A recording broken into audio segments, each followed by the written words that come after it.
Hello. Hello. Hello. Okay. Maramaduna, Ikoina, my Kibating Lozaraga, Kungasila Diriba, Lomi Chilino, Amadi Kungasila Diriba, Praza Kulino from the Lapokuna Kanan Jakabani, Ekoipunga Mayaka, Tamdagi, Yasi, no boning to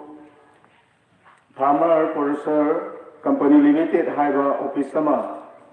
Farmer Miyam, City Kalaga, Landamasi Kalaga, Kunza, Tonga, Kamuyai, Lingel, Izam Kuno, Kongsang, Sikong Kundi, Hairiba, Kunzasi Machina Punsilaga, Kogi, Zaga, Landamasida, Law Shuri, Topa Potoxing, Adu, Company Mali Kalaga, Kunamatakama, Yon Gidagi, Matakama, Ningle the same to Gidagi, Kamana from Makogi Marupu Tokalagi, having Matanguda, Raltawayana with the Messiah, Paravakoronomi. January Tamanga, Saban Senimila Sida, Officers Hangoki, Toromasi, Kedike Tobal, Amadi Nabat, Haiba, Ekoita Tomba, Ozasing officials in a Sigatana, Masi Hangu, Si Haina, Namila Silan, the Kibini, Maramaduna, Humamasil Juriba, Mushijaraba, Raza Kodimana, Mapamasida, Lekto Perduna. Hairiba, Office Sandoki, Toramasimakum Pana Saruyabi, Haiduna, quite traveling from the Nisingari, Vijay Maruena, Dash Connection Ligadaba, Nisigi, Finance and Awareness Program, Matagram like a Bendiki Pasha, Loga, Matam, Nagadagi, Karamabo, Pasha, Silo, the Gay Matan, Suakoi, Awareness Program, Equi, Officer Hangopo, Matunda, Equacan and Nagadori.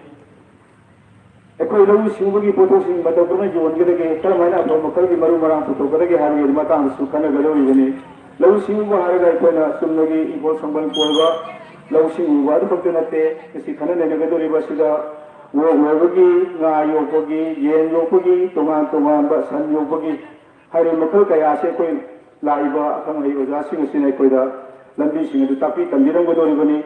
maramaduna kungasi lebiriba ijang khurog lebiriba Sandra Kongale Biriba,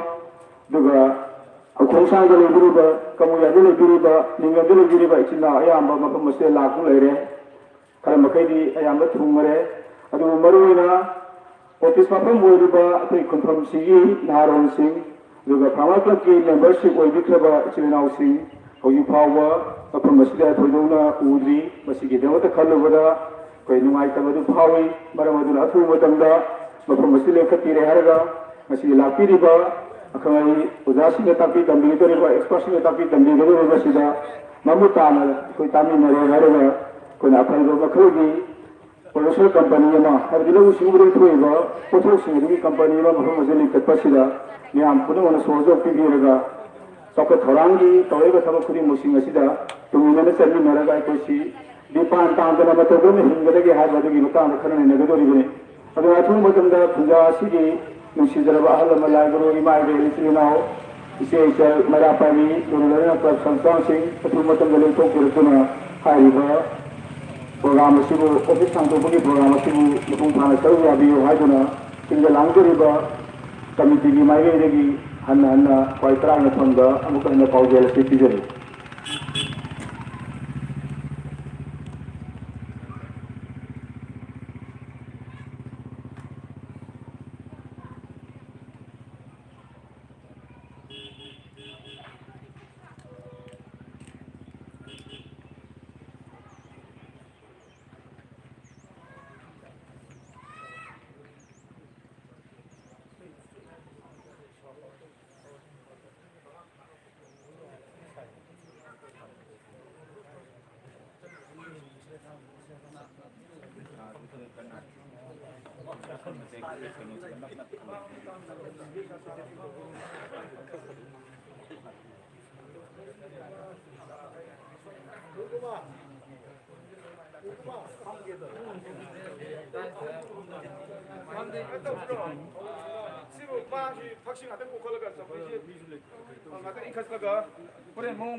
ꯍꯧꯖꯤꯛ ꯑꯩꯈꯣꯏ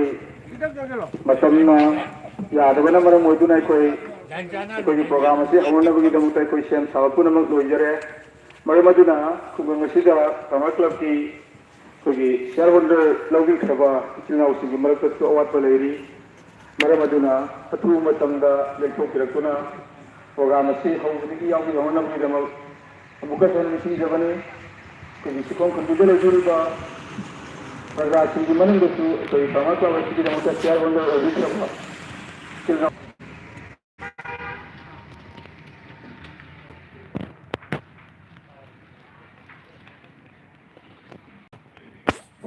hello अहम मध्य लग्न से कोनबीबा इवेंटबू खुरमजरब लापीब खुद इकाई खुमना उच्चरी थौरम परेंसिंग हौदोप यानबगीदमक्ता आई ma'am थौरम परेंसिंग थमजगे. Ahmad इकाई खुमनब उत्पना अखोगी चमलब खुदोल फी अमम अखोगी नोपो निंथौ farmer producer company की CEO ना इकाई खुमनब उत्पीगनी. मिंगोना पंजरबदा हिजम अजित कुमार सिंह अखोगी सिना इकाई खुमनब उत्पीगनी. अहम सुबदा वेलकम एड्रेस पीबीनबगीदमक्ता अखोगी BOD ओबिरिबा KS सुजित कुमार अखोगी BOD असिना असिगी वेलकम एड्रेस अदु पीबीगनी. मंगा सुबा सिदी अखोगी ngasiगी डिग्निटीज की मयाई तंगमद लंगसिन बिगदरबा अखोगी गेस्ट ऑफ ऑनर मिंगोन पंजरबदा Shri N Tomba scientist KVK थौबालबु वही मंगा तरफ गेस्ट ऑफ ऑनर की स्पीच अदु थमजगनी. Chief Guest की फंफम लांगदरें सिंबिगदबा Shri सोबम इबुतोंबी Singh President Sikong Sengmai Development Committee ngapigani Sri Soibam Ibohanbi Singh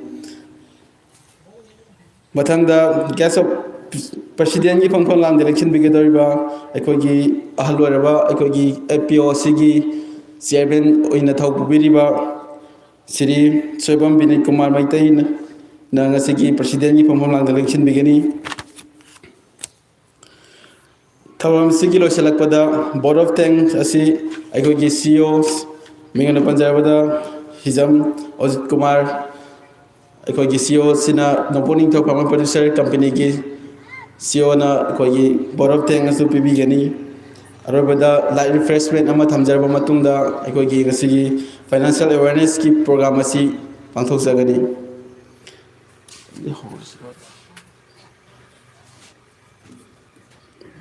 ngasigi thoram asi haudopa yanabagidamakta ahanmaktada aikogi dice selection binabagidamakta mingoina hangachari chief guest of honor ki phampham land election nabagidamakta Sri N Tomba scientist KBK Thawalbu stage ta galobna kausanjari Ani Shakil Tawzari anisubada Chief Guest ki phampham lang election baginamagi election binabagidamakta Sri Soibam Ibohanbi Singbu ngasigi stage asida dolongna kausanjari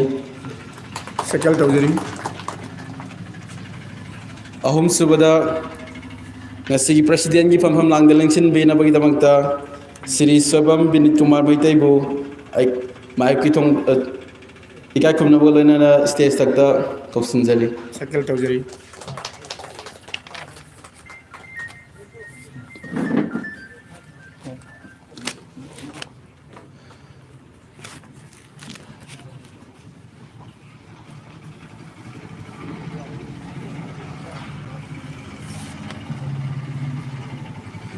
ikai khumnabada matik charaba ngasigi dignitaries singna mai tangban election biro matung sida facilitate tawinabagidamukta aikogi ikai khumnabada matik charaba CEO obiriba Hizam Ojit Kumar amsung Ramchandra bu kausanjari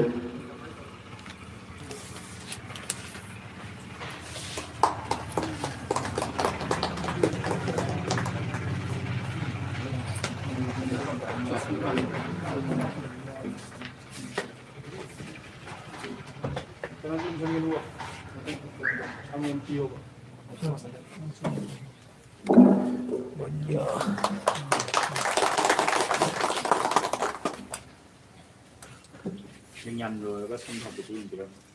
Dengan rồi có về xong năm Đến tổ là nó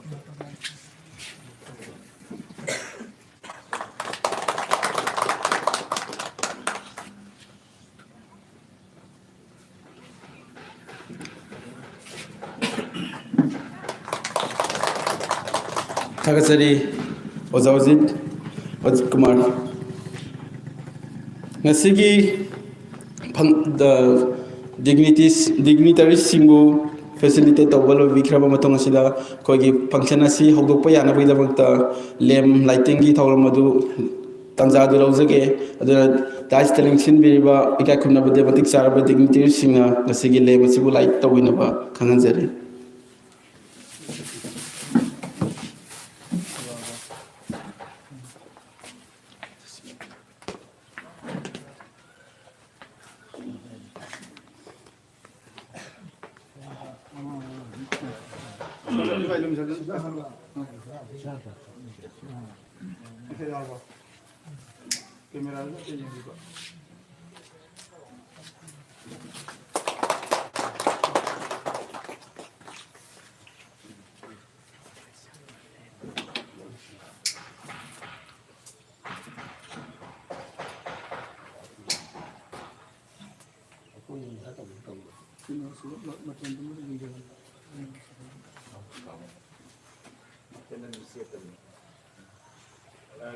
Kalau dulu tuh kira, alu dulu kira, kemudian dulu kami awalnya di dalam. Akun do loko pero loko tele trabo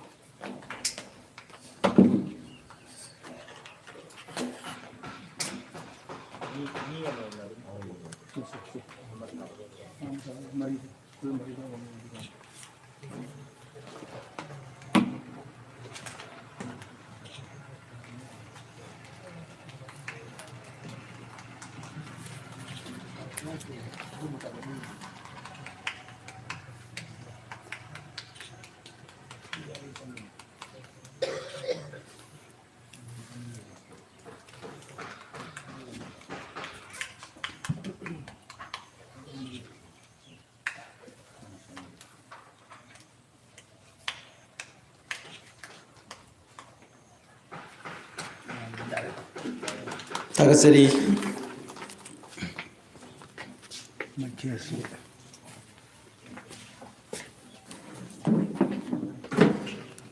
Kaya kung labad batik sarba dignitary singbu tagat papunglusari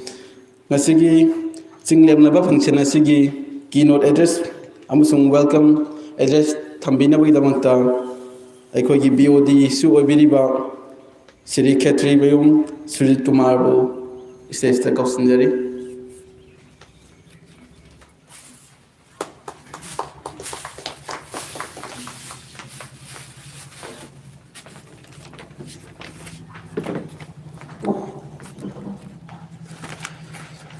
Ahan bamaktada lengsin berakliba punamakku taram oksari loina na dais lengsin beriba ikai kumnachariba president guest of honor chairman amadi company sigi thawin pubiriba CEO BOD Singh aduga khoi group asigi farmer members sing wena leibiriba amadi lamdam asigi ikai kumnachariba ahal laman pai khipingna matam san lengsin biraktuna mapam selection lengching berupi damak nongpong ning thau farmer site gi amuka hana ikai khumna uchari loina na ngasi gi program asi aikoi farmer singi oiba yang maru oiba akoi matau karamna akoi gi farmer sing asi chakhat kadage aduga farmer gi khudong chaba sing asi kamaina natragana kamaina chakhat kadage haibagi matangda khana naina namagi damakta amadi plus aikoi naungna farmer group asibu chakhatnaba amasung tung koina sangna program chathaba yanabagi damak akoi naungna akoi company asigi ming da haijaba tare khudam oina haijar-bada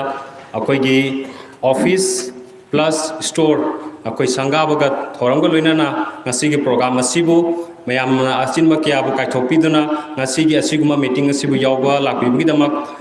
company asigi site gi amuka hanna ikai khumnaba uchari ngasigi program asibu hawbadagina loibo phaw mayamna yawbi namgi damakta company gi site gi su hanna nolongna ningsingjari loina ngasigi khudong sabasing asi aikoi gi farmer singna matau karamna aikoi gi farmer sing asi chakhat kadage natragana government na amasung central government na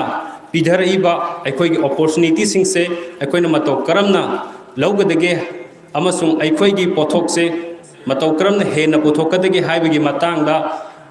khana nainaba amasung opportunity sing adu koi punna longminasi maramduna ngasi program asibu yawbul lakpiriba khudimangna thawai haksang yawbiduna ngasi program asida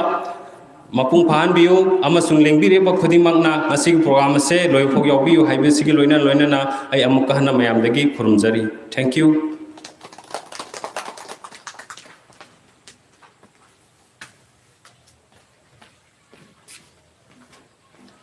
Tagasari welcome amasung keynote address thambiramba aikoi gi BOD Sujit Kumar bu amukan thagat phongusari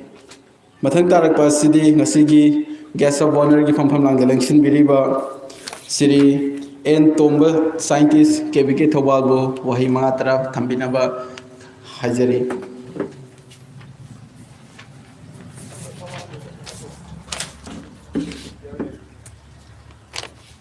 Ahar makada tenbiri puna apu ikai khumna butsari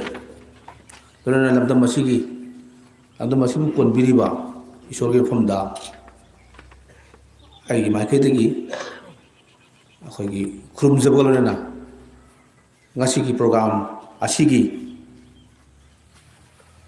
chairman oina lekin biriba hadi nongpok ingthau pharma producer company limited ki chairman Sri Soibam Bini Kumar Singbu ikai khungnabu utsari lana Sikhong Development Committee ki President Sri Soibam Ibon Bibu ikai khungnabu utsari lana ngasigi program asi bu maru aina sinbiriba Nongpo Ningthau Farmers Producer Company Limited ki member singbusu ikai khungnabu utsari lana Nongpo Ningthau Farmers Producer Company Limited ki member puna pusu ikai khungnabu utsari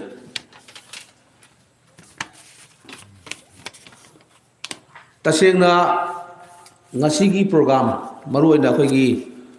Farmer Producer Company haiba pot amakak leiba taragadi magi ihan hambada hen khwaidagi hena maru oibasi khoigi office ama leiba haibasi am maru oi brangdi kai rakanda thabak thoram khudimak office da mayam punna phaminara kanda mayam punna matam ge khoigi wari watai sanaraga adegi khanane narakanda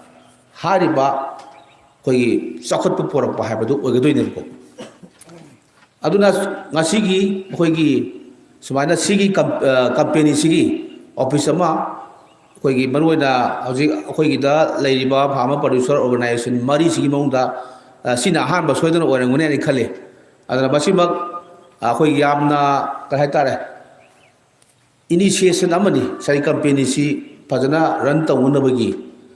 khoigi yamna maru oiba basic oiba infrastructure amani habisi thamjage aduga masina maram oraga mayam punna phaminadana hafta amda ani rakumba ahum lakum phaminadana kari sarkar dagina kari leiba adi ekhoi masen dagina kari toraga sakhot pomai kai da poroknabada achogo mateng masu oresanu habisi maga ahamdai thamjage ada matung tarakpada makha tarakpada aina thamjadingi si kaino hakanda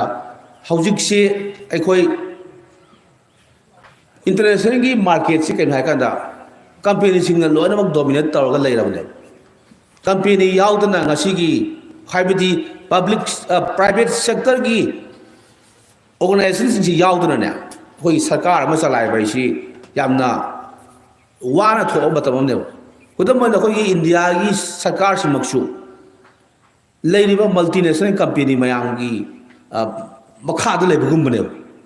hauji akhoi mayam tabiramgani Tata company gi adigi akhoi gi Reliance adu da mayam leijingse India government abo moida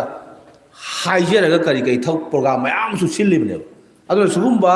private company singse si hojikti yamna maru ba chawba role ma sarkar ama run tawbada natraga area ama develop tawbada achawba mogi contribution si yamna lei habasi masu ai thamjage ko adu akhoi krishi bigyan kendra gi makai dagi di company si hadak company mari akhoi gi krishi bigyan kendra amadi nabad kya punna kusam narakanda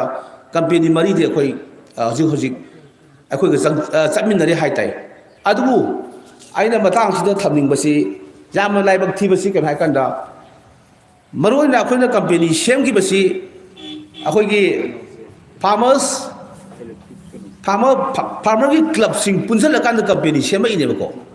ada farmer ki club sing sige member sing se masigi marakta understanding what pagira kaino khangde aikoina hojik phawda koina sum ujabada member masing suba ngamdabase member masing suba ngamdabase na maram ora kan kai dogi hakanda company si tabak si kara yangjin na sangjing gadabase sum pallaga sum leibadona ai uyebako aina sum ujabani directly ai masiga related oidraga su ko akoina su akoi office da su moi myam lakpanina adum khangaga leira boramni aduga matam gi oiba moi gi program sing su ai adum jaw bunina ko adi matam di phanam haugreba aduga akoi company mari se masi manga changhin mangam da ba adi yanga changhin mangam da bagi maroi maram si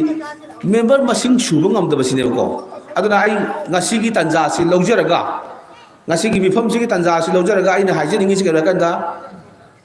sigi Nongpo Ningthau gi Farmer Producer Company Limited se masida yaubiri ba farmer club ki member sing natre haragana atopa company gi sina cover tawriba area sida leiriba mi sing se masina member amom soidana oibirakanda sagi boy member masing 200 natra 200 members ya masih amta suna amta sinbio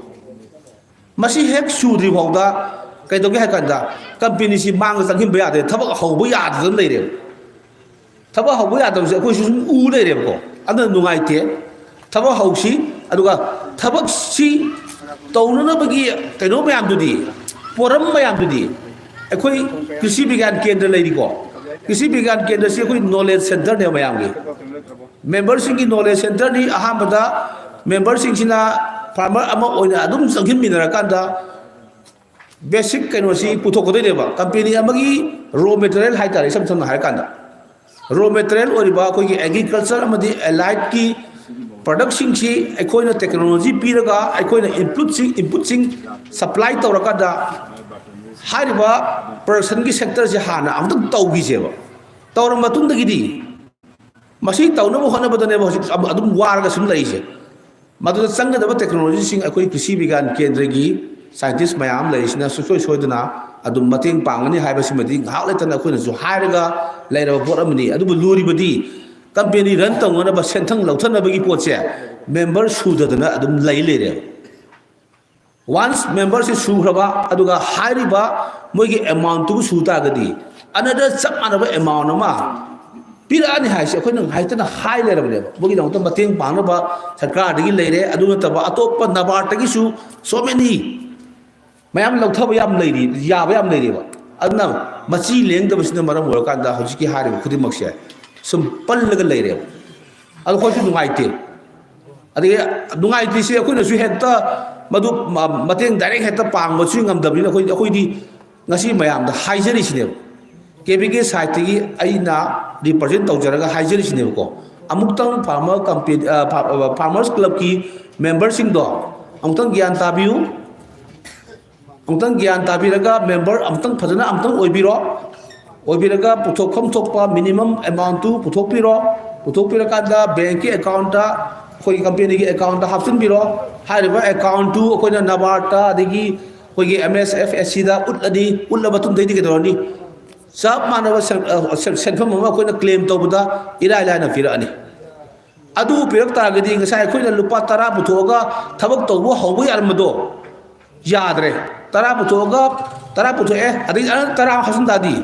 kun surani lupa la butho la amka hasan ani la ani surani la mari butho la mari hasan ani la nipan surani adu de koina thabak to nung thabak to yam mai pa ma tawbu yarne ba hojik bayangi marak tai su haibi rangune ba ai member oigre paisa contribute tawgre aduga hori thawam tawdre so haram ngune ba koi tha hu mari sugre paisa bi hi ba ai member contribution bi gre haram ne ba adu mona su dum claim adu man su nganga amane ba adu CEO su adigi BOD su adigi thai gi no myam su moi su ngawre ha ba haidi mayam si convince tawna ba hona ba moi su ngawr ga leira bot am oire ba aduna aina moi mayam gi mahut sinjaraga KBK ki site gi akoina hajening buji thabak hausi hai ta gadi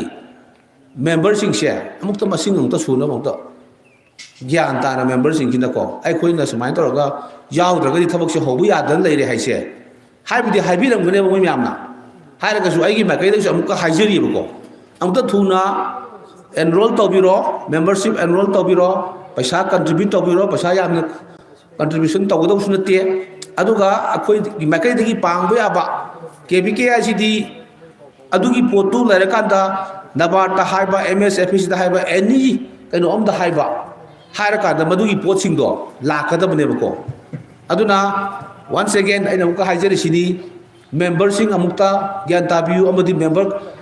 khobna ba honna biro aduga amta suna ba honna si aduga company se office su lairabnina mai pa na thabak hawbu yarni haiwa kum thamjaraga matam hai te sinjari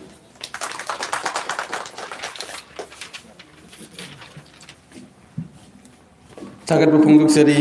sir Sirien Tomba scientist KBK thobabu akoi KBK akoi noboni tho pharma producer company sigi sothari ba saruk singda yamrik sumna thambiramba jabu hani ara jan thagasari matanga sidi program gi makha satharak koina ngasi chief guest ki pham pham lang deleng sin biliba Sri Soibam Ibohanbi Singbu wahai mangata thambirana ba nisingjari.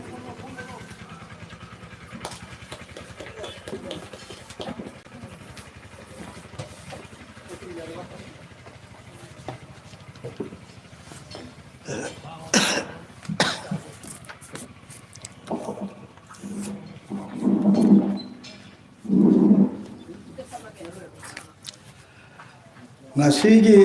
aikoige farmer company asigi nungairaba aikoige office hangaba hagadra office hangdokpagi nungairaba mifam asidaisida aihakna ihar hangmoktada aikoige lamdamsibu konbiriba ipa ibungo amadi ima ani wahana ahamudada ngona kurumjari aikoigi farmer company asisu aikoigi ipa ima asigi ming ipa asigi ming lona tholaki bana lamdam asi khoi nobokta laibani na loina na ngasi aikoigi function asida maruiba Atiti hoina lembi raktuna akogi sigwes ke gweso onagi phamda lengsan diri ba akogi sartomba kebike aduga akogi lamdom akogi sibom khul asigi hoina biodi gi thausu maroi ba thabure loina bubiri ba ai nauni pa soibam bini kumara aduga loina na lam dagi khun dagi lagbiri ba BOD sing aruga maroina aikoige CEO aikoige farmer company asigi maroiba khun taru asigi masige bahut sinduna thabak puliba CEO aikoige sar ojit loina na lamdam masigi khul taru asidagi lemberiba BOD sing loina na membership oibiba oina lemberiba silena punamako aduga akogi KBK lagi lemberiba akogi akangai oja sila punamako so ahana punamako nolongna ikai khunaba usari asigumba akogi farmer company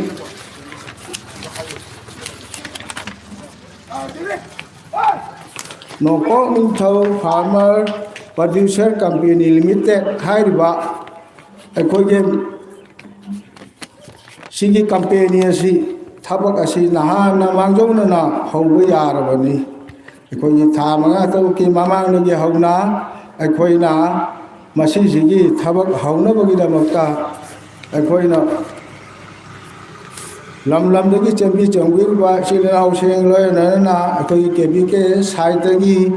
aikogi sar tomba khoi aduga madam jasmarani aduga nahan maksu sidai sida aikogi office da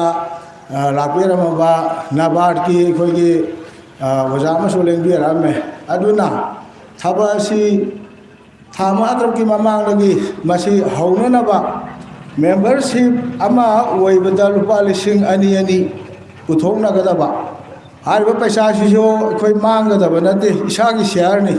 isagi share hoina targa khoi company sida ai company sida yaure ai company sida ming chale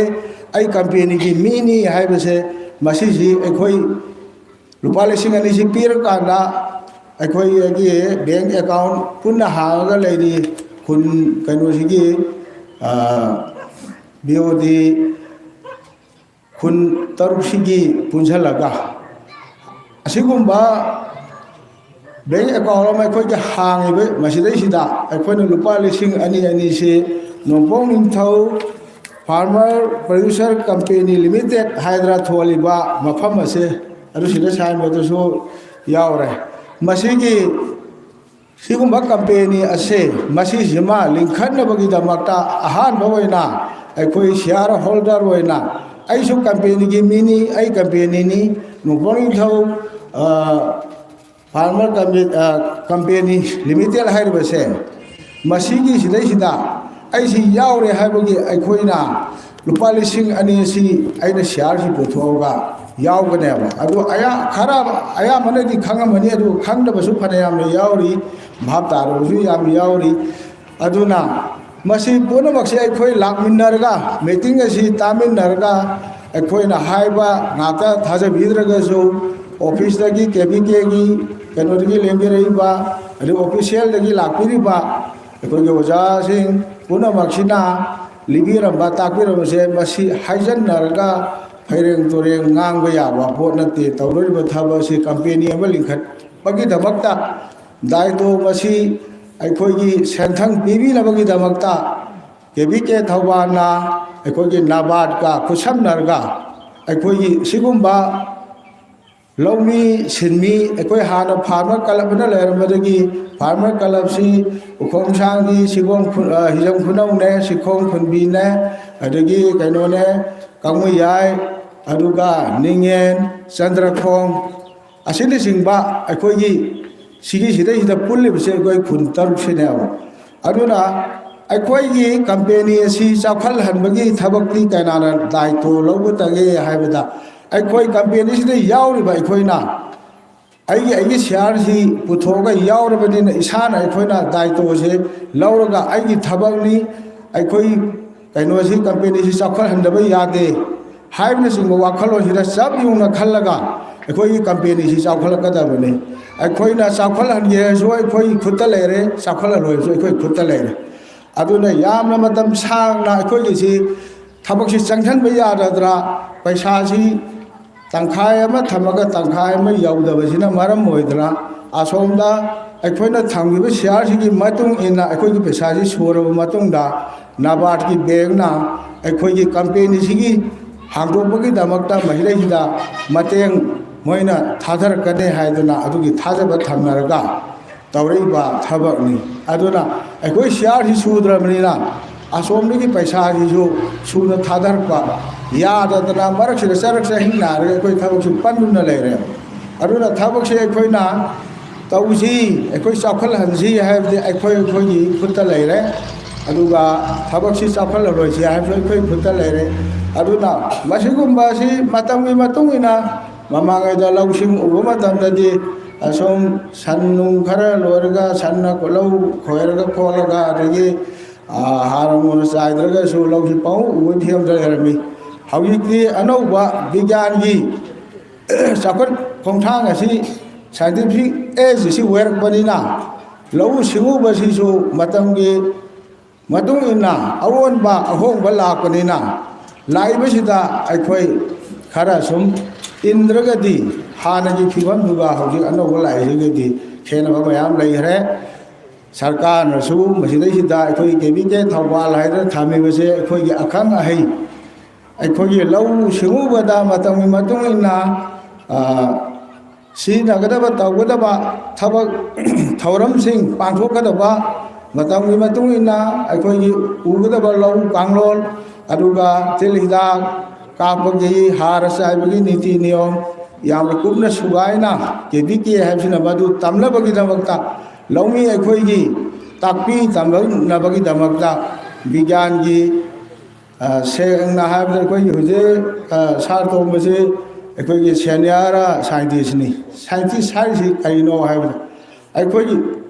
लौ सिमुगी मरमदा मुन्ना ममुताना खंगबा अदुम्बा मियोइसिंगसिना अखोइदा ताकपी तंबिरगा अनौबा लौ कांगलोल सि चथरगा इंखोन कोइबसु नुंगाय पुनमक्सि अखोइ मांगिन थाना चलगा अखोइ सेंथोक लंबी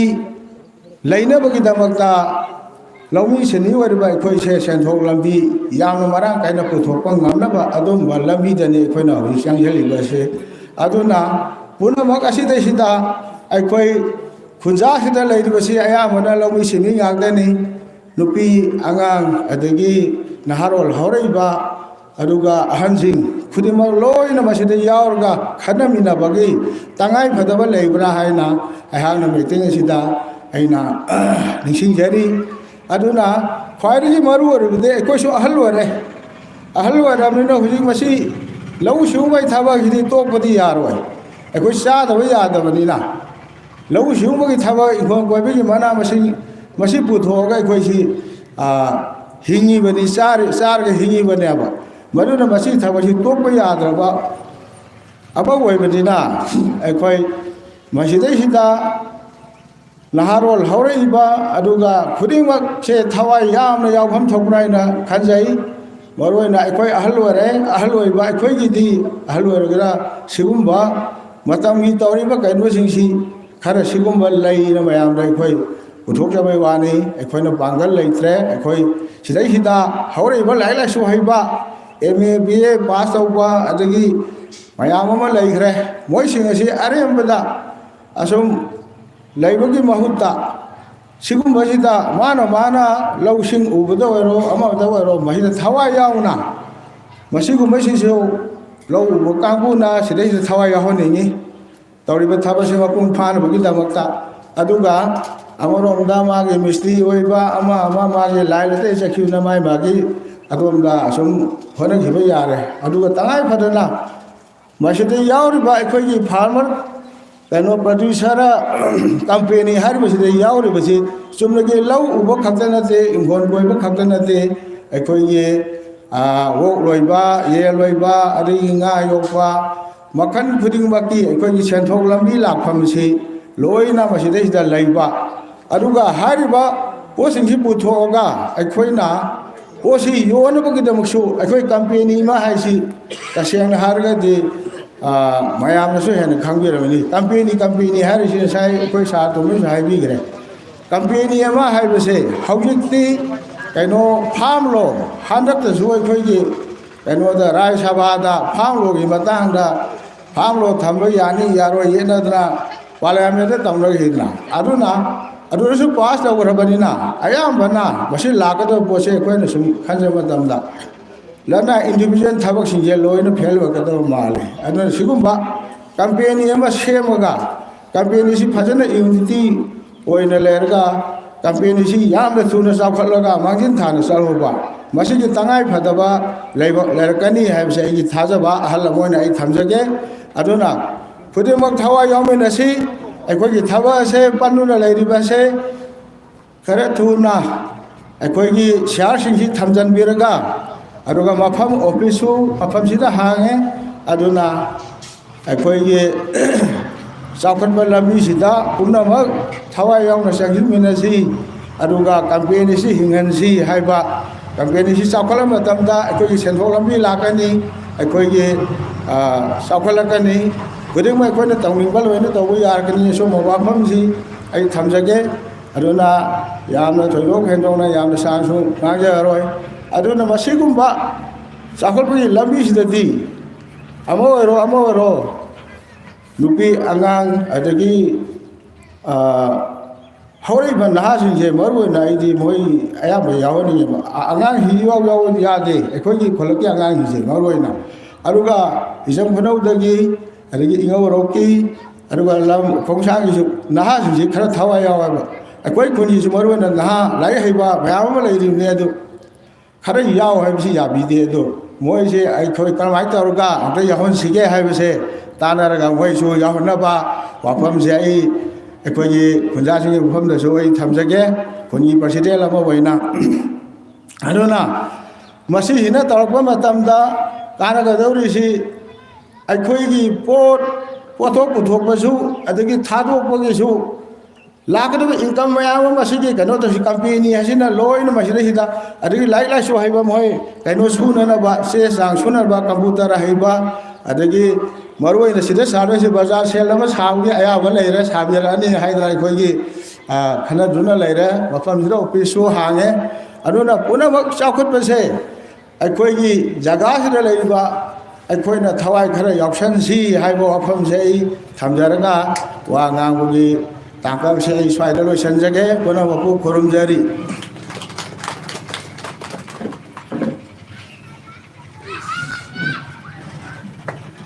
Thakachari Ahalibungo Siri Soibam Ibohon Bising Presidency Kong Development Committee Masigi Nopon the Farmer Producer Company gi members sing amasung kunja sing da puning thogat pawai thambiramba Masigi program gi makha satharak poina invitees sing gi maraktagi akogi APOC matangda khardang thambinabagi damakta ingorok-tagi langbirakpa Siri Kaisam Tompisak Singbu Chairman Lomigi Thongna Ingorok Oja Sibu Wahi Marata Thambinaba Kausinjari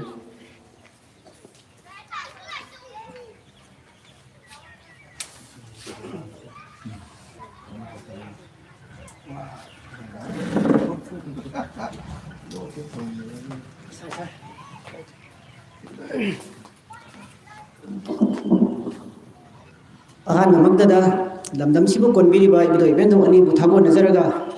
ngasigi Nongponing Thau Farmers Producer Company Limited ki nauna hangjaba office ki sigolba thorum sida saruk yabiriba ningoina panjarabada KBK Thawbal ki site ki lengbiraliba oja SMS Agronomy Sri N Tombasing loinada mayai tangba lobiriba lamdam sigi khongkhombi ki development committee ki chairman oibiriba iba ibungo Sri Soibam Ibohon Bising Matangda company simaki chairman ki thau kubiriba ningoina panjarabda yamba Soibam Bini Kumar Singh loina na ngasigi asigom ba thauram masida charu yabiriba APO mari sigi thau kubiriba CEO Singh loina na BOD Singh amasung farmers ising na singbu ahan mamaktada pangdrabaina ikona ikai komna butchari hauji program sigi mari leinana aina khangba khajitang thamjage APO haibasi hujiki ekoi mamang bakta singnasu myama thambikhre Farmers Producer Company Limited haibani maramdi masi ekoi lomi jilnaw singna hana Farmers Club haina likhalam baduna punsil laga apun boyna thabak tawminaba amasung khudung chaba lawminaba gidamakta adugumba company haibadu miyam mangda thambikhre aduna hojin luribadi karino habam tamda company se ekhoi leiriba farmer isil naw singna mamutta na khangba ma darkar oi masi khangna bagi damakta ekhoi hojik office se hangni bana se ai thamjage aduna ekhoi gi matam gi oiba company sigi thau bubiro BOD Singh loina na CEO company simaki CEO mingwena panjarab khagi Hizam Ajit Kumar yamna prominent oiba yamna thawai yauba CEO amane khoi ujaba matamda ma department khudingi amasung akhoi popi gi site yam toina concern tauba adugumba BOD CEO ni loina na hairiba akhoi gi KBK na promote tawraga company mari se koi Thawal district ki ahum amasung Kakching ki amaga loinana company ekoi form tawdana company certified tawdana ekoi hujik se phangkhrebani adubu ngasai mamang se ekoi sarto mana su takpikhre company se ekoi mangjil thana chatna bagi haibadi ekoi sustainable oinana ba program se ekoi yamna wale maramdi kai ginam tamda ekoi CEO amasung BOD singna harakpa information pirakpa singse ekoi lomi sinaw singsina khasitang tabu watpana maram oiraga masi ekoi mapung phana khumang sausen ngamdabani habasi thamjage sigi matang dai khoi na hojik company se masi kana basi karino haragadi haye ekoi BOD sing amasung CEO na pibi rakpa advice to munna tabiyu aduga matam gi harak pakudi makta saruk yabiu habisai an mamakta farmer isinaw singna sumaina thamjage aduga popi ki site gi su habidi KBK ki site gi su aikoi da yamna adugi matik yamna support tawi khuding mak se aikoi gi mahut sillaga KBK na hairiba koi company se phangna ba certified tawna ba kan hona bi badagi aikoi haukiba 2023 gi March ta aikoi company singse certified tawdana aikoi company re start phangkhrabani adubu masi within sigi 180 days ki manung da ekhoi company ama oibagi tawham thokpa fund amasung share masing se laifam thokpani adubu laibak thibadagi ekhoi hojimak company gi laifam thokpa share masing do hoji watna lairibani maramdi farmer sing now singna ekhoi gi company sigi karino haibasi khangdaba amasung thawaidabdagi khudamoina hairabada yamna askari kana gadagi habama yamna masada khanjaba man laibase masi matang thadok piu company se hingan si hargadi farmer sing now sing dal leire ekhoi si wona wana jelagasu farmer sing na saru ya bidragadi madu kaisu kana ba phangloi aduna maram oiraga ngasigi farmer sing double income phangnaba amasu aikoina nahan makai tawribase hojikti kana basi phangdre khudang oina harabada hoji urea gi matamda aikoi dongmi singna harning tamna phangba ngamdre loina na financial problem si yam lei aduna financial problem se masi ko na bagi damak su aikoi financial literacy yamna darkar oi masi award oi darkar oi masi gi damak su ngasi simbi riba aikoi gi signboard se yawi ri se financial awareness program su aikoi MSCB thobal gi koi sar Santi Kumar su lengbi rek tunel leine masi gi matang na su soidana khadang thambigane na khali si gi matang su puning sang na tabiu loina na yamna maru oi dibadi isam sam na khwai dagi mayam ngang ora su khwai dagi maru oi pasi kari no hamam damda aikoi gi company sigi thau pubiri bai sile naw sing BOD sing amasung CEO na hairakpa pirakpa message sing se aikoi gi lawmi isi naw sing na munna tabiraga madu follow tawbiu haibasi thamjaraga mayamgi mafamda wahi khara thamjabraga tangsina tensinjagi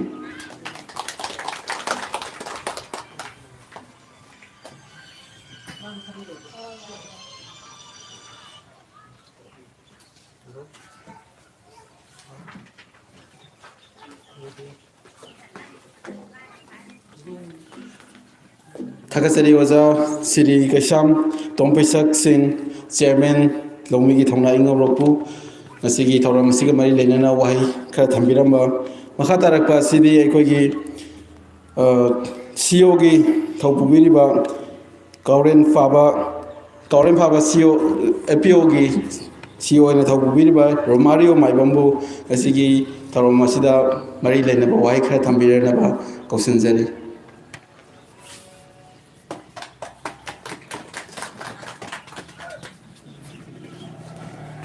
ꯑꯍꯥꯟꯕꯃꯛꯇꯗ ꯏꯔꯝꯗꯝ ꯑꯁꯤꯕꯨ ꯀꯣꯟꯕꯤꯔꯤꯕ ꯏꯁꯣꯔꯕꯨ ꯊꯥꯒꯣꯟꯅꯔꯒ ꯉꯁꯤꯒꯤ ꯅꯣꯡꯄꯣꯛ ꯅꯤꯡꯊꯧ farmer producer ꯀꯝꯄꯅꯤꯒꯤ office ꯑꯃꯁꯨꯡ store opening ceremony ꯑꯁꯤꯒ ꯃꯔꯤ ꯂꯩꯅꯅ ꯋꯥꯍꯩ ꯈꯔꯗꯪ ꯊꯝꯕꯤꯅꯕꯒꯤꯗꯃꯛꯇ ꯅꯤꯡꯁꯤꯡꯕꯤꯔꯛꯄ ꯑꯩꯒꯤ ꯂꯥꯏꯕꯛ ꯌꯥꯝꯅ ꯐꯕꯅꯤ ꯂꯣꯏꯅꯅ ꯉꯁꯤꯒꯤ ꯗꯥꯏꯁꯇ ꯂꯦꯡꯁꯤꯟꯕꯤꯔꯤꯕ ꯑꯩꯈꯣꯏꯗꯒꯤ ꯁꯦꯅꯤꯌꯔꯁꯨ ꯑꯣꯏꯕꯤꯔꯤꯕ ꯍꯦꯟꯅ ꯍꯩꯔꯕ ꯑꯍꯨꯝꯃꯛꯄꯨ ꯁꯨ ꯏꯀꯥꯏ ꯈꯨꯝꯅꯕ ꯎꯠꯆꯔꯤ ꯂꯣꯏꯅꯅ ꯉꯁꯤꯒꯤ ꯊꯧꯔꯝ ꯑꯁꯤꯕꯨ ꯌꯥꯎꯕ ꯂꯥꯛꯄꯤꯔꯤꯕ ꯄꯨꯝꯅꯃꯛꯄꯨꯁꯨ ꯀꯣꯅꯣꯅ ꯈꯨꯔꯨꯝꯖꯔꯤ ꯉꯁꯥꯏꯗꯒꯤ ꯑꯩꯈꯣꯏ ꯑꯦꯛꯁꯄꯥꯔꯠ ꯃꯌꯥꯝꯅ ꯑꯈꯪ ꯑꯍꯩ ꯃꯌꯥꯝ ꯑꯃ ꯁꯤꯌꯥꯔ ꯇꯧꯖꯈ꯭ꯔꯦ ꯑꯁꯤꯗ ꯑꯩꯅ ꯀꯥ ꯍꯦꯟꯅ ꯊꯣꯏꯗꯣꯛꯅ ꯍꯥꯞꯆꯤꯟꯕꯒꯤ ꯃꯊꯧ ꯇꯥꯗꯕ꯭ꯔꯥ ꯍꯥꯏꯕꯗꯨ ꯈꯟꯖꯩ ꯂꯣꯏꯅꯅ ꯉꯁꯤ CEO ꯑꯃ ꯑꯣꯏꯅ ꯑꯩꯅ ꯅꯣꯡꯄꯣꯛ ꯅꯤꯡꯊꯧ ꯐꯥꯔꯃꯔ ꯄ꯭ꯔꯣꯗ꯭ꯌꯨꯁꯔ ꯀꯝꯄꯅꯤꯒꯤ BODꯁꯤꯡ ꯂꯣꯏꯅꯅ ꯆꯤꯌꯔꯃꯦꯟ ꯂꯣꯏꯅꯅ ꯐꯥꯔꯃꯔꯁꯤꯡꯗ ꯊꯝꯖꯅꯤꯡꯕꯗꯤ ꯑꯩꯈꯣꯏ CEO ꯑꯣꯏꯔꯦ ꯍꯥꯏꯗꯅ CEOꯗ ꯈꯛꯇꯪ ꯏꯟꯊꯣꯛꯄꯤꯗꯕ ꯍꯥꯏꯇꯥꯔꯦ BODꯁꯤꯡ ꯂꯣꯏꯅꯅ ꯐꯥꯔꯃꯔꯁꯤꯡꯅꯁꯨ ꯄꯨꯟꯅ CEOꯒ ꯈꯨꯠꯁꯝꯅꯔ ꯆꯠꯃꯤꯟꯅꯔꯒ ꯑꯩꯈꯣꯏ ꯄꯣꯄꯤ ꯎꯕꯤꯔꯤꯕ KVK ꯊꯧꯕꯥꯜꯒꯤ ꯃꯥꯏꯀꯩꯗꯒꯤꯁꯨ ꯂꯧꯕ ꯌꯥꯕ ꯀꯥꯟꯅꯕ ꯐꯪꯕ ꯌꯥꯕ ꯅꯣꯂꯦꯖ ꯂꯧꯊꯕ ꯌꯥꯕ ꯇ꯭ꯔꯦꯅꯤꯡ ꯂꯣꯏꯅꯅ ꯐꯤꯅꯥꯟꯁꯤꯌꯦꯜ ꯁꯄꯣꯔꯠꯇ ꯂꯩꯕꯤꯔꯤꯕ ꯉꯁꯤꯃꯛꯁꯨ ꯁꯔꯨꯛ ꯌꯥꯕꯤꯔꯤꯕ MSCB ꯂꯣꯏꯅꯅ MRB ꯂꯣꯏꯅꯅ ꯑꯇꯣꯞꯄ ꯏꯟꯁꯇꯤꯇ꯭ꯌꯨꯁꯟ ꯃꯌꯥꯝ ꯑꯃ ꯂꯩꯔꯤꯕꯁꯤꯡꯁꯤꯗꯒꯤ ꯑꯩꯈꯣꯏ ꯈꯨꯠꯁꯝꯅꯔꯒ ꯍꯥꯏꯇꯥꯔꯦ ꯃꯊꯟꯇ ꯏꯟꯊꯣꯛꯄꯤꯗꯕ ꯍꯥꯏꯇꯥꯔꯦ CEO ꯑꯃ ꯑꯣꯏꯅ ꯇꯣꯂꯣꯞ ꯍꯣꯏ ꯁꯦꯂꯔꯤ ꯐꯪꯉꯤꯀꯣ CEOꯒꯤ ꯁꯦꯂꯔꯤ ꯐꯪꯉꯤ ꯂꯣꯏꯅꯅ ꯁꯦꯂꯔꯤꯁꯤ ꯌꯥꯝ ꯄꯤꯛꯏ ꯁꯦꯡꯅ ꯍꯥꯏꯇꯥꯔꯒꯗꯤ ꯑꯗꯨꯕꯨ ꯇꯣꯂꯣꯞ ꯐꯪꯉꯤ ꯍꯥꯏꯗꯅ CEOꯁꯦ ꯃꯊꯟꯇ ꯏꯟꯊꯣꯛꯄꯤꯗꯕ ꯍꯥꯏꯇꯥꯔꯦ BODꯁꯤꯡ ꯂꯣꯏꯅꯅ ꯐꯥꯔꯃꯔ ꯄꯨꯝꯅꯃꯛꯅ ꯁꯄꯣꯔꯠ ꯇꯧꯕꯤꯔꯒ ꯄꯨꯟꯅ ꯆꯠꯃꯤꯟꯅꯕꯒꯤ ꯇꯥꯟꯖꯥꯗꯨꯗꯪ CEOꯗ ꯄꯤꯕꯤꯌꯨ ꯍꯥꯏꯗꯨꯅ ꯃꯁꯤ ꯋꯥꯐꯝꯗ ꯊꯝꯖꯔꯒ ꯉꯁꯤꯒꯤ ꯑꯣꯄꯅꯤꯡ ꯁꯦꯔꯤꯃꯣꯅꯤ ꯑꯁꯤ ꯃꯥꯏ ꯄꯥꯛꯄ ꯍꯦꯟꯅ ꯆꯥꯎꯈꯠꯄ ꯑꯣꯏꯔꯛꯁꯅꯨ ꯍꯥꯏꯗꯨꯅ ꯊꯝꯖꯔꯒ ꯃꯇꯥꯡꯁꯤꯗ ꯂꯣꯏꯁꯤꯟꯖꯒꯦ Thakasari Romario Maibam CEO Kauren Faba Tentha Ozabu Thakat Pongdusari Mathang Darakpa Sidi Ngasigi Daista Lengsin Biriba Akogi President Gi Fampham Nangda Lengsin Biriba Siri Soibam Biri Kumar Maitai Tuka Chairman Nopon Thau Farmer Producer Company Bu Presidential Speech Biranaba Kanganjari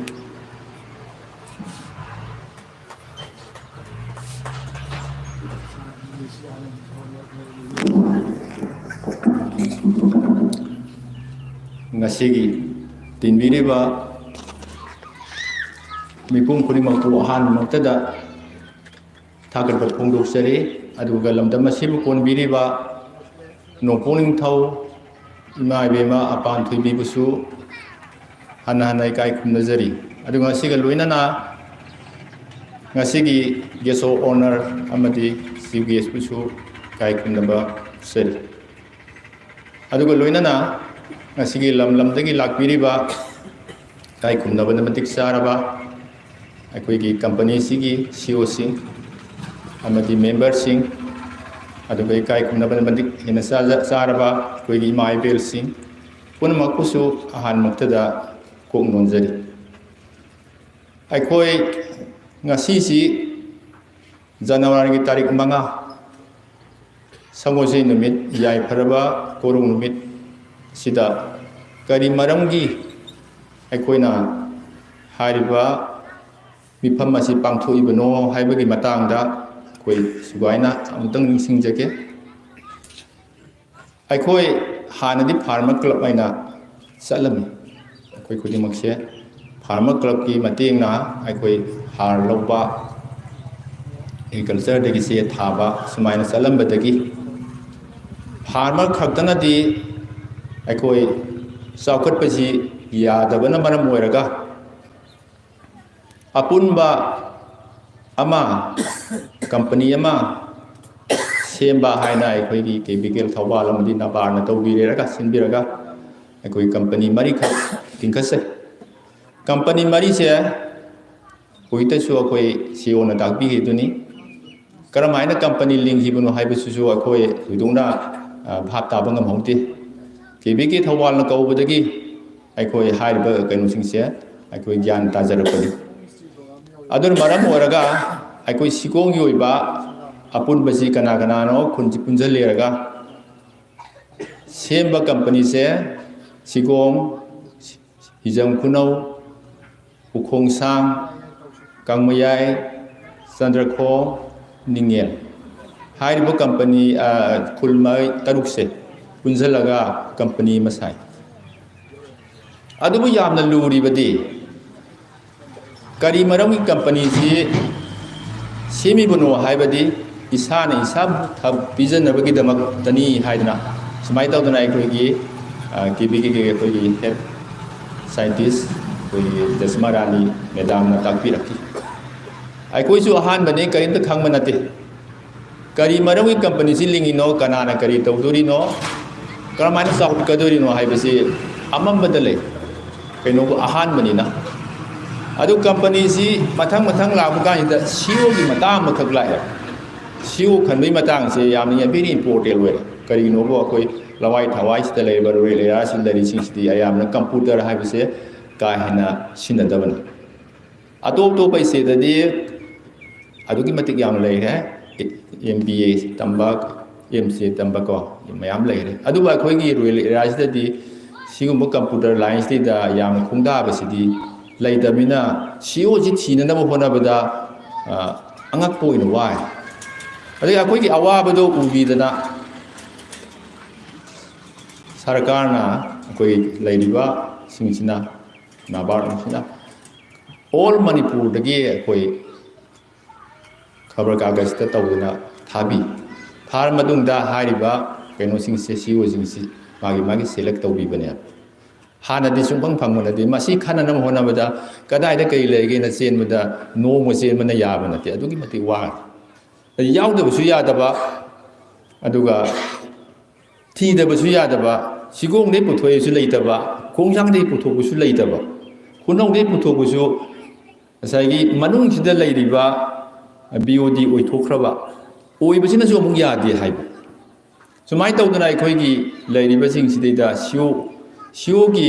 mai pham pai ga dawse masi thiba adugi matik wa ki adubu ngasi di CEO si khanbi dana magi company sing CEO thabirak dana awaba de khaitang di kokpire koksare aikoi se adubu luri badi kaino bunga sai aikoi gi leiriba shareholder sing se ꯃꯁꯤꯗꯩꯗ ꯑꯩꯈꯣꯏ ꯁꯤꯒꯣꯡ ꯈꯨꯝꯕꯤꯒꯤ ꯃꯤ 54ꯅꯦ ꯑꯩꯈꯣꯏ member ꯑꯣꯏꯅ ꯂꯩꯔꯤꯁꯦ ꯃꯤ 54ꯁꯤꯗꯩꯗ ꯍꯧꯖꯤꯛ share holder ꯂꯩꯔꯤꯁꯦ 15 ꯈꯛꯇꯅꯦꯕ ꯑꯩꯈꯣꯏꯅ ꯍꯧꯖꯤꯛꯇ ꯑꯩꯈꯣꯏ ꯁꯦꯟ ꯊꯥꯡꯒꯠꯂꯒ ꯁꯨꯅ ꯂꯩꯔꯤꯁꯤꯡꯁꯦ ꯃꯤ 54ꯗꯅꯦ ꯑꯗꯨꯅ ꯃꯔꯝ ꯑꯣꯏꯔꯒ ꯍꯥꯏꯔꯤꯕ ꯅꯕꯥꯔꯅ ꯄꯤꯔꯤꯕ ꯃꯤ 200ꯒꯤ ꯁꯤꯌꯥꯔꯁꯦ ꯌꯧꯕ ꯉꯝꯗꯗꯅ ꯑꯩꯈꯣꯏꯒꯤ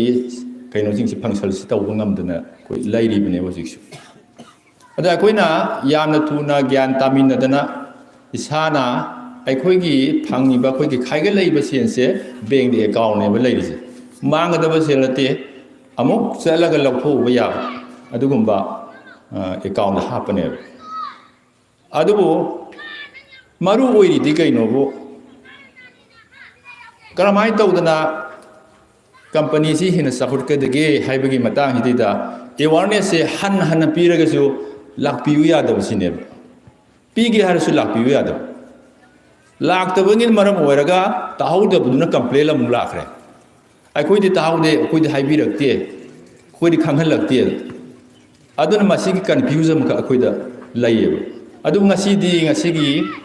ꯃꯔꯨ ꯑꯣꯏꯔꯕ ꯀꯝꯄꯅꯤ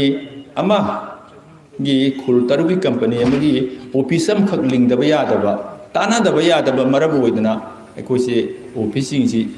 ꯁꯤꯗ ꯑꯣꯏꯔꯁꯤ ꯍꯥꯏꯗꯅ ꯈꯨꯟ ꯃꯌꯥꯝ ꯇꯥꯟꯅꯔꯒ ꯈꯨꯟꯒꯤ ꯁꯄꯣꯔꯠꯇꯒꯤ ꯑꯩꯈꯣꯏ ꯍꯥꯏꯔꯤꯕ ꯃꯐꯝꯁꯤ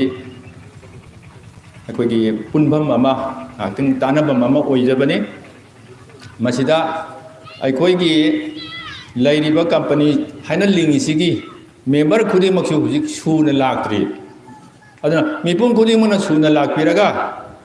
ꯀꯔꯝꯍꯥꯏꯅ ꯇꯧꯗꯅ ꯀꯝꯄꯅꯤꯁꯤꯕꯨ ꯆꯥꯎꯈꯠꯀꯗꯒꯦ ꯍꯥꯏꯕꯒꯤ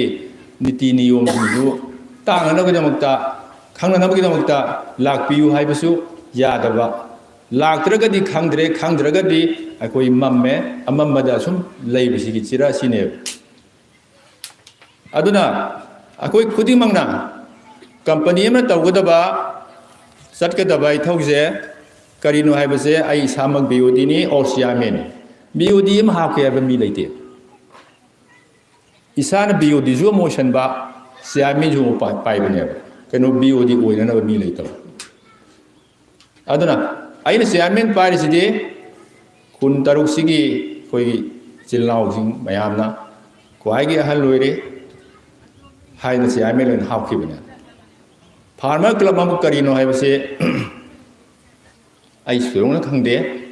ꯐꯥꯔꯃꯔꯒꯤ ꯃꯦꯝꯕꯔ ꯑꯣꯏꯅ ꯂꯩꯕꯅꯦ ꯑꯩꯗꯤ ꯆꯤꯌꯔꯃꯦꯟ ꯄ꯭ꯔꯁꯤꯗꯦꯟꯗꯤ ꯑꯩ ꯏꯆꯥꯁꯤꯡ ꯏꯅꯥꯎꯁꯤꯡꯅ ꯂꯣꯏꯅ ꯄꯥꯏꯕ ꯉꯥꯛꯇꯅꯦꯕ ꯑꯗꯨꯕꯨ ꯉꯁꯤꯗꯤ ꯀꯝꯄꯅꯤ ꯑꯃ ꯂꯤꯡꯕꯒꯤ ꯃꯇꯥꯡꯗꯗꯤ ꯀꯝꯄꯅꯤꯁꯤꯒꯤ ꯆꯤꯌꯔꯃꯦꯟ ꯑꯃ ꯑꯣꯏꯔꯦ ꯃꯤꯌꯥꯝꯒꯤ ꯑꯣꯏꯕ KBK ꯍꯦꯠ ꯑꯣꯐꯤꯁꯅ ꯄꯤꯔꯛꯄ ꯋꯥꯍꯩ ꯈꯨꯗꯤꯡꯃꯛ ꯑꯩꯅ ꯄꯨꯝꯅꯃꯛ ꯇꯝꯃꯤ ꯑꯁꯦꯡꯕ ꯑꯆꯨꯝꯕꯗꯨ ꯈꯛꯇꯅꯤ ꯍꯥꯏꯖꯔꯤꯕ ꯑꯗꯨꯗ ꯑꯋꯥꯕꯗꯤ ꯀꯩꯅꯣꯕꯨ ꯃꯥꯒꯤ ꯊꯕꯛꯅ ꯀꯟꯈꯤꯕꯅ ꯃꯔꯨ ꯑꯣꯏꯅ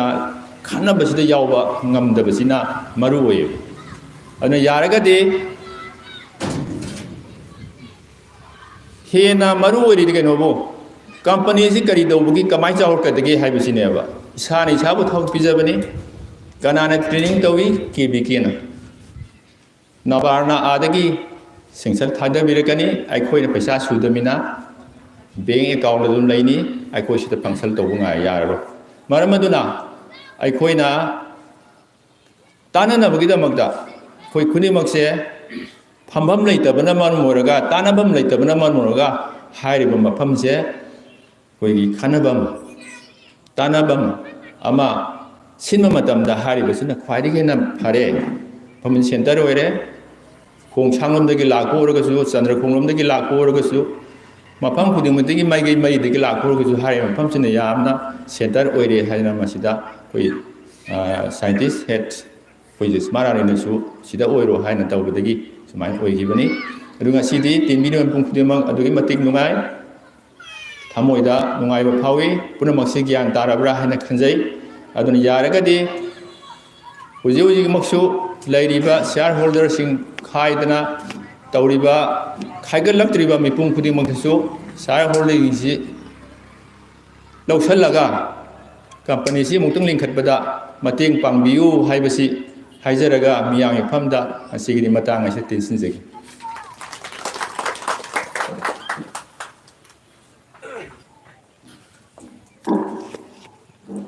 ꯊꯥꯒꯠꯄ ꯐꯣꯡꯗꯣꯛꯆꯔꯤ ꯑꯣꯖꯥ ꯏꯕꯨꯡꯉꯣ ꯁ꯭ꯔꯤ ꯁꯣꯏꯕꯝ ꯕꯤꯅꯤꯠ ꯀꯨꯃꯥꯔ ꯃꯩꯇꯩ ꯆꯤꯌꯔꯃꯦꯟ ꯅꯣꯡꯄꯣꯛ ꯅꯤꯡꯊꯧ ꯐꯥꯔꯃꯔ ꯄ꯭ꯔꯣꯗ꯭ꯌꯨꯁꯔ ꯀꯝꯄꯦꯅꯤ ꯂꯤꯃꯤꯇꯦꯗ ꯑꯁꯤꯒꯤ ꯑꯩꯈꯣꯏꯒꯤ ꯅꯣꯡꯄꯣꯛ ꯅꯤꯡꯊꯧ ꯐꯥꯔꯃꯔ ꯄ꯭ꯔꯣꯗ꯭ꯌꯨꯁꯔ ꯀꯝꯄꯦꯅꯤ ꯑꯁꯤ ꯀꯃꯥꯏꯅ ꯍꯧꯔꯛꯈꯤꯕ ꯑꯃꯁꯨꯡ ꯍꯧꯖꯤꯛ ꯂꯩꯔꯤꯕ ꯅꯨꯡꯒꯤ ꯋꯥꯔꯣꯜꯁꯤꯡ ꯊꯝꯕꯤꯔꯝꯕ ꯌꯥꯝꯅ ꯅꯨꯡꯉꯥꯏꯖꯩ꯫ ꯃꯊꯪ ꯇꯥꯔꯛꯄ ꯑꯁꯤꯗꯤ ꯉꯁꯤꯒꯤ ꯃꯊꯪꯒꯤ ꯕꯣꯔꯗ ꯑꯣꯐ ꯊꯦꯡꯛꯁ ꯑꯁꯤ ꯂꯥꯛꯇ꯭ꯔꯤꯉꯩ ꯑꯣꯏꯅꯅ ꯀꯩꯒꯨꯝꯕ ꯑꯃꯇꯪ ꯅꯤꯡꯁꯤꯡꯖꯍꯧꯒꯦ ꯂꯥꯛꯄꯤꯔꯤꯕ ꯈꯨꯗꯤꯡꯃꯛꯇ ꯉꯁꯤꯁꯦ ꯑꯩꯈꯣꯏ ꯑꯣꯄꯅꯤꯡ ꯁꯦꯔꯦꯃꯅꯤ ꯁꯤꯃ ꯂꯩꯔꯦ ꯑꯗꯨꯒ ꯐꯥꯏꯅꯥꯟꯁꯤꯌꯦꯜ ꯑꯦꯋꯦꯌꯔꯅꯦꯁ ꯄ꯭ꯔꯣꯒ꯭ꯔꯥꯝ ꯑꯃ ꯂꯩꯕꯅ ꯑꯩꯈꯣꯏꯒꯤ ꯑꯍꯥꯟꯕꯒꯤ ꯑꯣꯄꯅꯤꯡ ꯁꯦꯔꯦꯃꯅꯤꯒꯤ ꯐꯣꯔꯃꯦꯜ ꯐꯪꯁꯟ ꯑꯁꯤ ꯂꯣꯏꯈ꯭ꯔꯕ ꯃꯇꯨꯡꯗ ꯑꯗꯨꯃꯛ ꯂꯦꯡꯗꯅ ꯂꯩꯕꯤꯅꯕ ꯅꯤꯡꯁꯤꯡꯖꯔꯤ꯫ ꯉꯁꯤꯒꯤ ꯊꯧꯔꯝꯒꯤ ꯑꯔꯣꯏꯕ ꯑꯣꯏꯅ ꯕꯣꯔꯗ ꯑꯣꯐ ꯊꯦꯡꯛꯁ ꯄꯤꯕꯤꯔꯛꯅꯕꯒꯤꯗꯃꯛꯇ ꯑꯩꯈꯣꯏꯒꯤ ꯅꯣꯡꯄꯣꯛ ꯅꯤꯡꯊꯧ ꯐꯥꯔꯃꯔ ꯄ꯭ꯔꯣꯗ꯭ꯌꯨꯁꯔ ꯀꯝꯄꯦꯅꯤ ꯑꯁꯤꯒꯤꯗꯃꯛꯇ ꯑꯍꯤꯡ ꯅꯨꯡꯊꯤꯜ ꯈꯪꯗꯅ ꯑꯃꯁꯨꯡ ꯊꯋꯥꯏ ꯍꯛꯆꯥꯡ ꯌꯥꯎꯅ ꯀꯔꯤꯒꯨꯝꯕ ꯃꯇꯝꯗ ꯍꯥꯏꯗꯤ ꯃꯁꯥꯒꯤ ꯑꯣꯏꯕ ꯀꯠꯊꯣꯛꯇꯨꯅ ꯆꯦꯟꯕꯤꯔꯤꯕ ꯑꯩꯈꯣꯏꯒꯤ ꯑꯣꯖꯥ ꯁ꯭ꯔꯤ ꯍꯤꯖꯝ ꯑꯣꯖꯤꯠ ꯀꯨꯃꯥꯔ ꯅꯣꯡꯄꯣꯛ ꯅꯤꯡꯊꯧ ꯐꯥꯔꯃꯔ ꯄ꯭ꯔꯣꯗ꯭ꯌꯨꯁꯔ ꯀꯝꯄꯦꯅꯤꯒꯤ CEO ꯁꯨ ꯑꯣꯏꯕꯤꯔꯤꯕ ꯑꯣꯖꯥꯕꯨ ꯉꯁꯤꯒꯤ ꯕꯣꯔꯗ ꯑꯣꯐ ꯊꯦꯡꯛꯁ ꯄꯤꯕꯤꯔꯛꯅꯕ ꯀꯧꯁꯤꯟꯖꯔꯤ꯫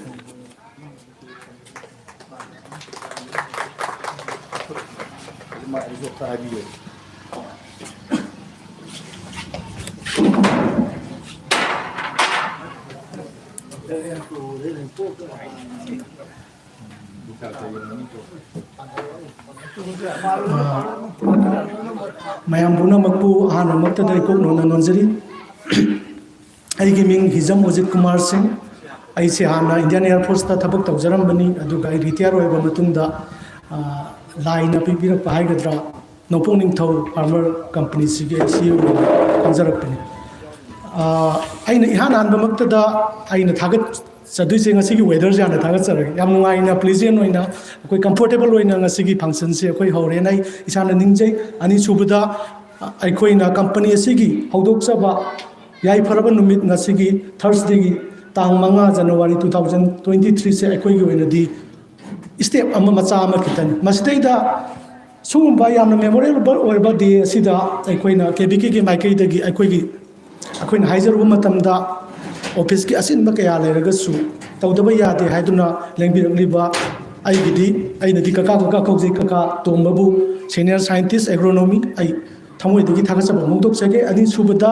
ꯃꯌꯥꯏ ꯇꯥꯃꯟꯗ ꯂꯦꯡꯕꯤꯔꯤꯕ ꯑꯩꯈꯣꯏꯒꯤ ꯁꯣꯏꯕꯝꯒꯤ ꯀꯀꯥ ꯏꯕꯣꯍꯟꯕꯤ, ꯀꯀꯥ ꯏꯕꯣꯍꯟꯕꯤ, ꯂꯝꯗꯝ ꯑꯁꯤꯒꯤꯗꯤ ꯄ꯭ꯔꯁꯤꯗꯦꯟꯠꯅꯤ ꯗꯦꯕꯂꯞꯃꯦꯟ ꯀꯃꯤꯇꯤ ꯑꯁꯤꯒꯤ, ꯑꯗꯨꯅ ꯃꯥꯒꯤ ꯀꯠꯊꯣꯛꯄ ꯃꯥꯅ ꯑꯩꯈꯣꯏꯅ ꯉꯁꯤ ꯉꯥꯡꯖꯔꯤꯕ ꯃꯐꯝꯁꯤꯁꯨ ꯀꯀꯥ ꯍꯣꯏꯅ ꯌꯥꯕꯤꯔꯛꯄꯗꯒꯤ ꯑꯩꯈꯣꯏ ꯁꯤꯗꯩꯗ ꯑꯩꯈꯣꯏꯒꯤ ꯃꯐꯝ ꯂꯧꯖꯔꯒ ꯑꯩꯈꯣꯏ ꯍꯧꯗꯣꯛꯆꯗꯣꯏꯅꯤ꯫ ꯁꯤꯗꯤ ꯑꯩꯅ ꯊꯃꯣꯏꯗꯒꯤ ꯊꯣꯛꯂꯛꯄ ꯑꯩꯒꯤ ꯊꯥꯒꯠꯆꯕ ꯋꯥꯍꯩꯁꯤꯅꯗꯤ ꯂꯣꯏꯕ ꯅꯥꯏꯕ ꯅꯠꯇꯦ꯫ ꯑꯗꯨꯒ ꯑꯔꯣꯏꯕꯗ ꯑꯩꯈꯣꯏꯒꯤ ꯀꯝꯄꯅꯤ ꯑꯁꯤꯒꯤ ꯆꯤꯌꯔꯃꯦꯟ ꯑꯣꯏꯅ ꯊꯕꯛ ꯄꯨꯕꯤꯔꯤꯕ ꯁ꯭ꯔꯤ ꯁꯣꯏꯕꯝ ꯕꯤꯅꯤꯠ ꯀꯨꯃꯥꯔ ꯃꯩꯇꯩ, ꯀꯀꯥꯅꯗꯤ ꯑꯩꯗꯤ ꯇꯧꯖꯔꯔꯣꯏꯗ ꯑꯍꯟ ꯑꯣꯏꯔꯦ ꯑꯩꯗꯤ ꯃꯌꯥꯝꯁꯨ ꯂꯩꯔꯦ ꯈꯣꯠꯂꯦꯅ ꯍꯥꯏꯕꯗꯣ ꯑꯩꯈꯣই ꯃꯌꯥꯝ ꯆꯪꯗꯅ ꯀꯀꯥ ꯑꯍꯟ ꯑꯣꯏꯔꯒꯁꯨ ꯂꯦꯞꯇ ꯂꯦꯞꯄꯤꯌꯨ, ꯑꯩꯈꯣꯏ ꯀꯝꯄꯅꯤꯁꯦ ꯉꯁꯤ ꯎꯗꯕꯩ ꯋꯥꯅꯤ, ꯃꯇꯝ ꯈꯔꯒꯤ ꯃꯇꯨꯡꯗꯗꯤ ꯑꯩꯈꯣꯏ ꯅꯨꯃꯤꯠꯀꯨꯝꯅ ꯉꯥꯟꯒꯅꯤ ꯍꯥꯏꯕꯁꯤ ꯊꯥꯖꯕꯁꯦ ꯑꯩꯈꯣꯏꯅ ꯄꯨꯖꯔꯒ ꯀꯀꯥꯅ ꯃꯇꯝ ꯆꯨꯞꯄꯗ ꯁꯤꯒꯤ ꯈꯨꯟꯁꯤꯒꯤ ꯑꯣꯏꯅ ꯐꯪꯁꯟ ꯑꯃ ꯇꯧꯗꯣꯔꯦꯗꯤ ꯀꯀꯥꯅ ꯍꯦꯟꯅ ꯃꯃꯥꯡ ꯊꯥꯔꯒ ꯂꯩꯕꯤꯕꯒꯤꯗꯃꯛꯇ ꯑꯩꯅ ꯉꯁꯤꯒꯤ ꯇꯥꯟꯖꯥꯁꯤ ꯂꯧꯖꯔꯒ ꯏꯀꯥꯏ ꯈꯨꯝꯅꯕ ꯎꯠꯆꯔꯤ꯫ ꯃꯁꯤꯒꯤ ꯃꯈꯥ ꯇꯥꯔꯛꯄꯗ ꯑꯩꯈꯣꯏꯅ ꯔꯤꯀ꯭ꯋꯦꯁ ꯇꯧꯖꯔꯨꯕꯗ ꯊꯧꯕꯥꯜ ꯗꯤꯁꯇ꯭ꯔꯤꯛꯀꯤ ꯑꯣꯏꯅ ꯑꯩꯈꯣই ꯀꯝꯄꯅꯤ 3 ꯑꯃ ꯑꯗꯨꯒ ꯀꯛꯆꯤꯡꯒꯤ ꯀꯝꯄꯅꯤ ꯑꯃ ꯃꯣꯏꯗ ꯊꯕꯛ ꯄꯨꯕꯤꯔꯤꯕ ꯑꯩꯈꯣꯏꯒꯤ CEO 3ꯕꯨꯁꯨ ꯑꯩ ꯀꯣꯛꯅꯅꯕ ꯎꯠꯆꯔꯤ꯫ ꯑꯗꯨꯒ ꯈꯨꯟ ꯊꯪꯅꯅ ꯂꯩꯕꯤꯔꯤꯕ ꯏꯉꯧ ꯕ꯭ꯂꯣꯛꯀꯤ ꯑꯩꯈꯣꯏꯒꯤ ꯆꯤꯌꯔꯃꯦꯟ ꯂꯧꯃꯤꯒꯤ ꯊꯧꯅꯥꯒꯤ ꯑꯩꯈꯣꯏꯒꯤ ꯀꯀꯥꯕꯨꯁꯨ ꯑꯩꯅ ꯏꯀꯣꯛꯅꯅ ꯅꯣꯟꯖꯔꯤ꯫ ꯑꯗꯨꯒ ꯂꯣꯏꯅꯅ ꯉꯁꯤꯒꯤ ꯑꯩꯈꯣꯏꯅ ꯍꯥꯏꯖꯔꯨꯕꯗ ꯏꯟꯚꯥꯏꯇꯦꯁꯟ ꯇꯧꯔꯨꯕ ꯃꯇꯝꯗ ꯑꯆꯤꯟꯕ ꯀꯌꯥ ꯀꯥꯏꯊꯣꯛꯄꯤꯗꯨꯅ ꯁꯤꯗ ꯉꯥꯏꯍꯥꯛꯇꯪ ꯐꯝꯃꯤꯟꯅꯗꯨꯅ ꯑꯩꯈꯣꯏ ꯁꯛꯈꯪ ꯃꯥꯏꯈꯪꯅꯕꯒꯤ ꯇꯥꯟꯖꯥ ꯑꯃ ꯂꯧꯕꯒꯤ ꯂꯥꯛꯄꯤꯔꯤꯕ ꯈꯨꯗꯤꯡꯃꯛꯄꯨꯁꯨ ꯑꯩꯅ ꯏꯀꯣꯛꯅꯅ ꯈꯨꯔꯨꯝꯖꯔꯤ꯫ ꯑꯗꯨꯒ ꯂꯥꯁꯇ ꯑꯩꯅ ꯕꯦꯡꯀꯤ ꯁ꯭ꯇꯥꯐ ꯍꯥꯏꯕꯗꯤ ꯕꯦꯡꯀꯤ ꯑꯣꯐꯤꯁꯤꯌꯦꯜꯁꯤꯡ ꯑꯩꯅ ꯔꯤꯀ꯭ꯋꯦꯁ ꯇꯧꯗꯨꯅ ꯑꯩꯈꯣꯏꯒꯤ ꯁꯤꯒꯤ ꯀꯝꯄꯅꯤꯁꯦ ꯑꯩꯈꯣꯏ ꯍꯧꯔꯕꯅꯤꯅ ꯑꯩꯈꯣꯏ ꯐꯥꯏꯅꯥꯟꯁꯤꯌꯦꯜꯗꯤ ꯆꯪꯉꯤ, ꯑꯗꯨ ꯐꯥꯏꯅꯥꯟꯁꯤꯌꯦꯜꯗꯤ ꯀꯅꯥꯅ ꯄꯤꯔꯛꯀꯗꯒꯦ ꯍꯥꯏꯕꯗ ꯕꯦꯡꯀꯤ ꯁ꯭ꯇꯥꯐꯇꯒꯤ ꯄꯤꯒꯗꯕꯅꯤ꯫ ꯃꯗꯨꯅ ꯑꯩꯅ ꯔꯤꯀ꯭ꯋꯦꯁ ꯇꯧꯖꯔꯨꯕ ꯃꯇꯝꯗ ꯍꯔꯥꯎꯅ ꯃꯁꯤꯗꯩꯗ ꯂꯥꯛꯄꯤꯔꯒ ꯑꯩꯈꯣꯏꯗ ꯁꯤꯒꯤ ꯐꯪꯁꯟꯁꯤꯒꯤ ꯃꯇꯨꯡꯗ ꯐꯥꯏꯅꯥꯟꯁꯤꯌꯦꯜ ꯑꯦꯋꯥꯔꯅꯦꯁ ꯄ꯭ꯔꯣꯒ꯭ꯔꯥꯝ ꯑꯃ ꯃꯌꯥꯝꯁꯨ ꯂꯣꯏꯕ ꯐꯥꯎꯕ ꯇꯥꯃꯤꯟꯅꯈꯤꯁꯤ ꯍꯥꯏꯕꯒꯤ ꯑꯩꯅ ꯃꯌꯥꯝꯗ ꯔꯤꯀ꯭ꯋꯦꯁ ꯇꯧꯖꯔꯤ ꯑꯗꯨꯒ ꯑꯩꯅ ꯃꯤꯡ ꯄꯜꯍꯧꯗ꯭ꯔꯕ ꯉꯁꯤꯒꯤ ꯃꯁꯤꯗꯩꯗ ꯇꯤꯟꯕꯤꯔꯤꯕ ꯃꯌꯥꯝ ꯄꯨꯝꯅꯃꯛꯄꯨ ꯑꯩꯅ ꯑꯔꯣꯏꯕꯗ ꯄꯨꯂꯞ ꯁꯨꯞꯆꯟꯖꯔꯒ ꯏꯀꯣꯛꯅꯕ ꯎꯠꯆꯔꯒ ꯃꯌꯥꯝꯗꯒꯤ ꯀꯥꯏꯅꯅꯕ ꯑꯩꯒꯤ ꯑꯣꯏꯅ ꯌꯥꯊꯪꯁꯤ ꯂꯧꯖꯔꯒꯦ thank you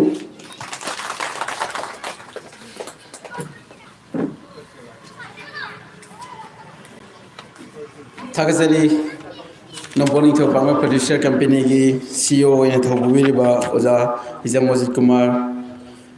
retire Indian air force ꯃꯁꯥꯃꯛ MBAꯅꯤ ꯉꯁꯤꯒꯤ ꯊꯧꯔꯝ ꯑꯁꯤꯕꯨ ꯃꯄꯨꯡ ꯐꯥꯅꯕ ꯍꯣꯠꯅꯕꯗ ꯑꯌꯨꯛ ꯅꯨꯡꯊꯤꯜ ꯅꯨꯃꯤꯗꯥꯡ ꯈꯪꯗꯅ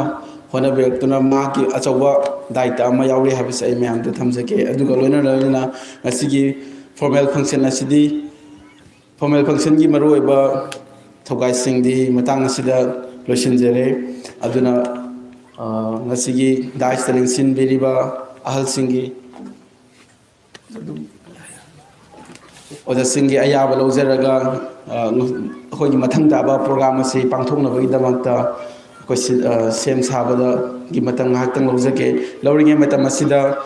ꯑꯩꯈꯣꯏꯒꯤ ꯅꯣꯡꯄꯣꯛ ꯅꯤꯡꯊꯧ ꯐꯥꯔꯃꯔ ꯄ꯭ꯔꯣꯗ꯭ꯌꯨꯁꯔ ꯀꯝꯄꯦꯅꯤꯒꯤ ꯚꯣꯂꯨꯟꯇꯤꯌꯔꯁꯤꯡꯅ ꯂꯥꯛꯄꯤꯔꯤꯕꯁꯤꯡꯗ ꯔꯤꯐ꯭ꯔꯦꯁꯃꯦꯟ ꯄꯤꯕꯒꯤ ꯇꯥꯟꯖꯥꯗꯨꯁꯨ ꯂꯧꯖꯒꯦ ꯄꯨꯝꯅꯃꯛꯄꯨ ꯊꯥꯒꯠꯆꯔꯤ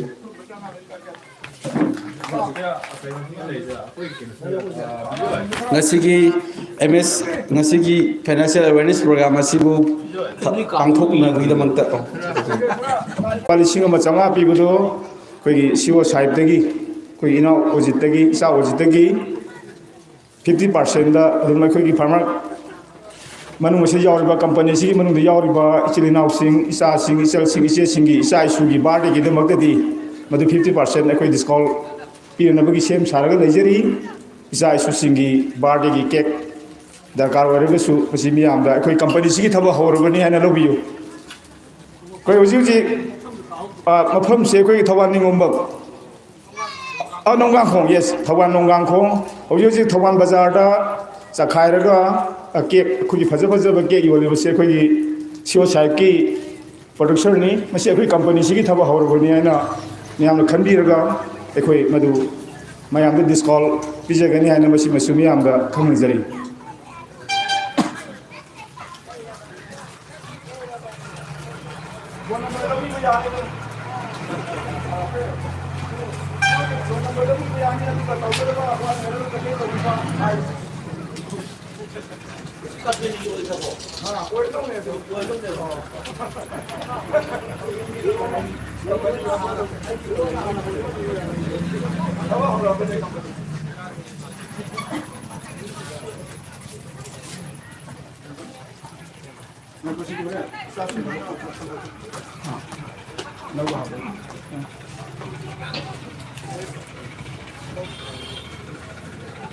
ꯄꯨꯝꯅꯃꯛꯄꯨ ꯊꯥꯒꯠꯆꯔꯤ ꯄꯨꯡꯖꯥꯁꯤ ꯐꯥꯎꯕ ꯂꯦꯡꯗꯅ ꯂꯩꯕꯤꯕꯒꯤꯗꯃꯛꯇ ꯂꯣꯏꯅꯅ ꯑꯩꯈꯣꯏꯒꯤ ꯑꯅꯤꯁꯨꯕ ꯊꯧꯔꯝ ꯄꯔꯦꯡ ꯑꯣꯏꯅ ꯊꯝꯖꯔꯤꯕ financial awareness program financial literacy ꯑꯁꯤꯕꯨ ꯍꯧꯗꯣꯛꯅꯕꯒꯤ ꯑꯌꯥꯕꯗꯨ ꯂꯧꯖꯔꯒ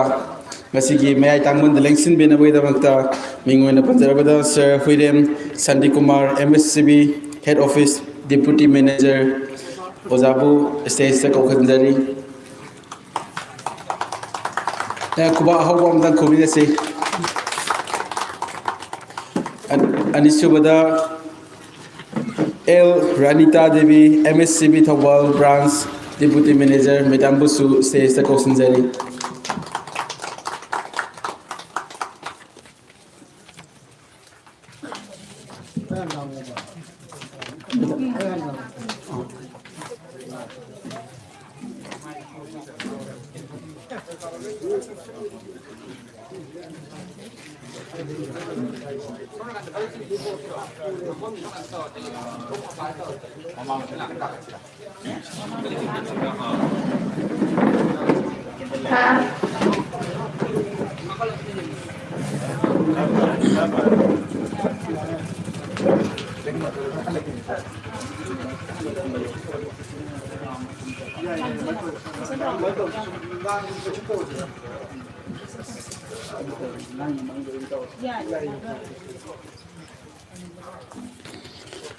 Tagasari punoku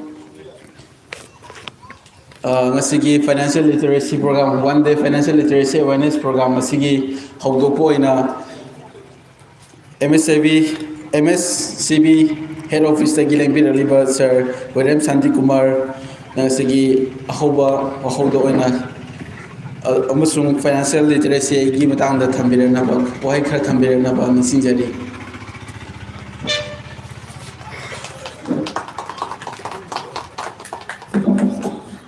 Kurumjari Reverenda Apu Masubu Kambiriba Apu Busu Komona Kurumjari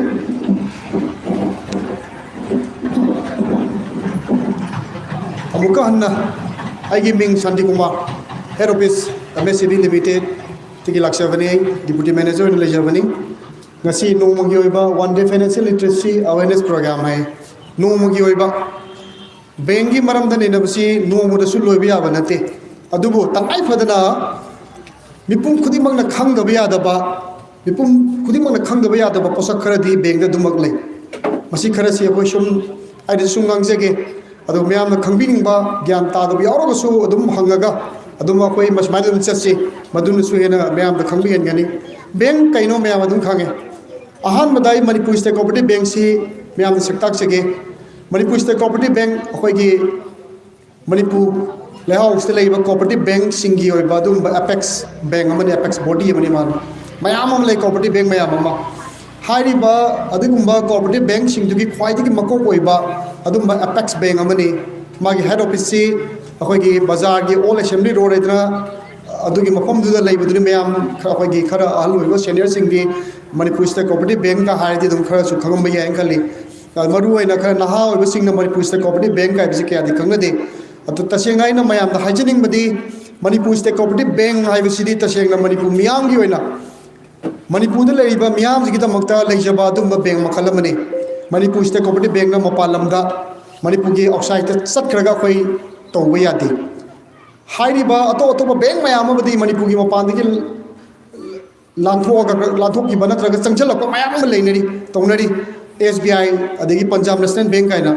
makoi je koina nationalized bank hare khangne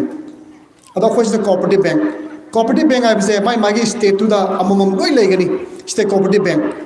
almai tawdra manipur state cooperative bank je lei ado manipur state cooperative bank na lei si manipur ka da legani ado ma ki kana ba pi ba ma ga loina ga da sing se manipur da lei ba mi sing do adu kaktang loina ga doini aduna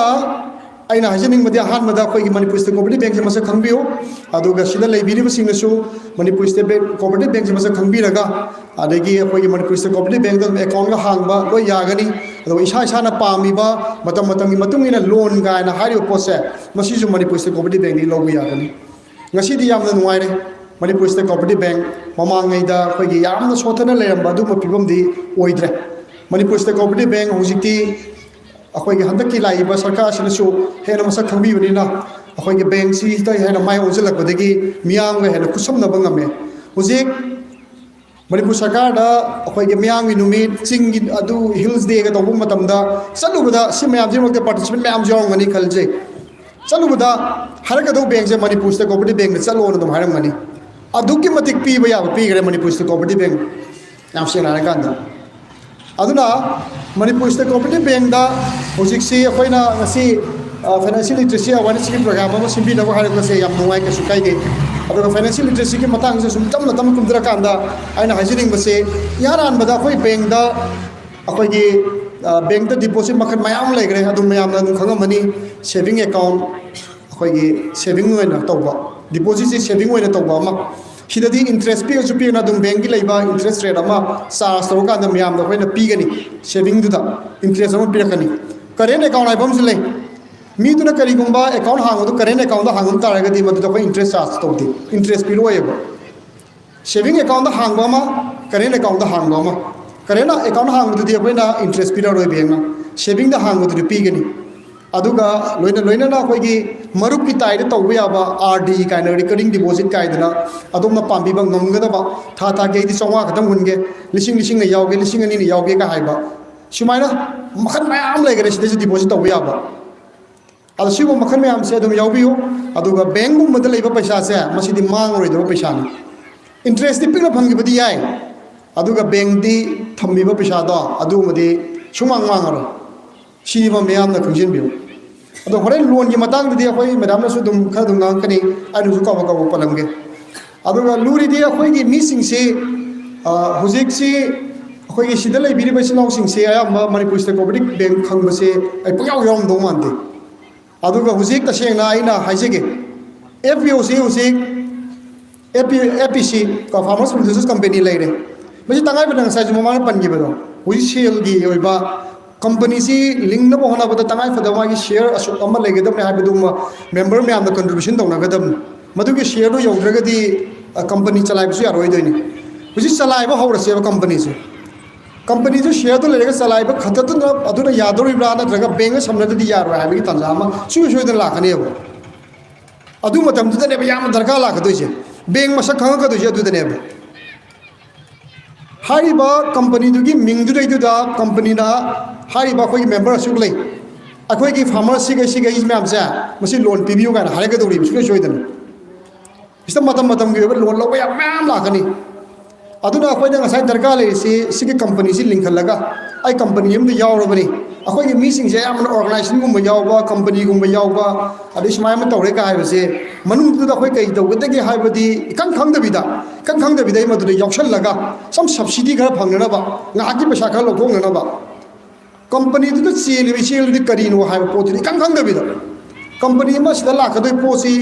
farmers producer hai bani farmers sing du na por mayam ku thora ga yola ga anda maduri income mayam generate tor ga anda ahin ma thong mayam pira ka doi ne ba adui wakhalon di tok thok ra ka khoi gi ngak tang gi ngasa hai bi gi ba do ai ma sa thok jong na haram ge na ba na kai do mai da loan su bi ro pi ba ya da na ba ma direct loan karam da pi ba ya da ma khoi di true bank di sat ke da bani RBI na karam da loan pi ba ya da particular individual da loan pi ba ya da na ba da pi ba ya da shi ma mayam khujin bi ga da bani aduna na ba ta gi lo ya ga ni mateng company je ai simo gi stage ya hinkalang no hona bada matam gi mkhoi da financial aid khara di lai gani adu mkhoi di lowe yani madu di that's not loan nate company du hinkalang no hona bada company ji gi simo gi tangkak chi yong no hona bada matam gi mkhoi gi financial support ma am lai madu mkhoi di lowe yani okay lore mo adu le pra de makha tar ko di mkhoi na du stage na ko company mo run to ro na thado maka da di company sina ko thabak si kan no hona ga dami thabak lai ri farmers ko dimok na thabak si kan su ga dabani sura ka da madugi potu matam gi matu ina company si hena chawkhat na bui da makta paisa gi darka la ka da beng am ga samna to ne ba adung ka du da khoi ga samna ji ya ke su kai de ba darga di kari no akhoi thabak su du ne ba company si hena chawkhat bui da makta akhoi thabak yam na su ba yam thamoi seng na company se chawkhat la de ya de akhoi pothok puthok da ya de adu ga beng ga su samna je na sat ke da ne ba adung ka du leitu da akhoi gi bank na su masak khangane ba sigi company ja makoi thabak sibok tawi taw de si adum la khangane ba akhoi na company du na ekta haraga akhoi smaina da loan pi wara akhoi su bank na su lai bi roye ba company du munni ga kani yaw farmer sing du tasing farmers wara bra yang kani mafam du sport verification la kani matam do khoi loan pi ka doin ado ai sa haijening is loan gi di bank na matam pun mak da thong law hang le loan pi na bi da mak adu karama mi da bank na loan pi ha bisa masi ne ba myam khang ga dois bank na pun khudi makta loan ta pi ta pi roi ada mi ma su la ga loan ta pi ha ga loan pi roi pi ga ni karama mi da bank mu masak mun na khang ba bank bu lung si ba bank bu loina ba hai ba thabak yam ta singa su ja ba ai sa sa khota ba ya de ai thabak yam suningi ai want the loan khar pibiu hai ba adum ba pukchen senga ba aseng ba thabak chu ba mi da madu khalla bank loan pi madu pi na ba damak ta bank lupa mu lo de lo ji lo roi masi mai tak sok to haram ma thabak shu hai bi jin aina darka aina ha yang ise akoi ta senga thabak shu se pukchen senga koi thabak shu se matam du bank loan pet ta ba yeng se ba hujing asai aina sum ta ja ba da sigi farmers producers company gi se akoi gi darka lai ba share capital du yodri ha bi pot mok lai madum ona si company se ran to ya da bi pium da huji lai gi hai ri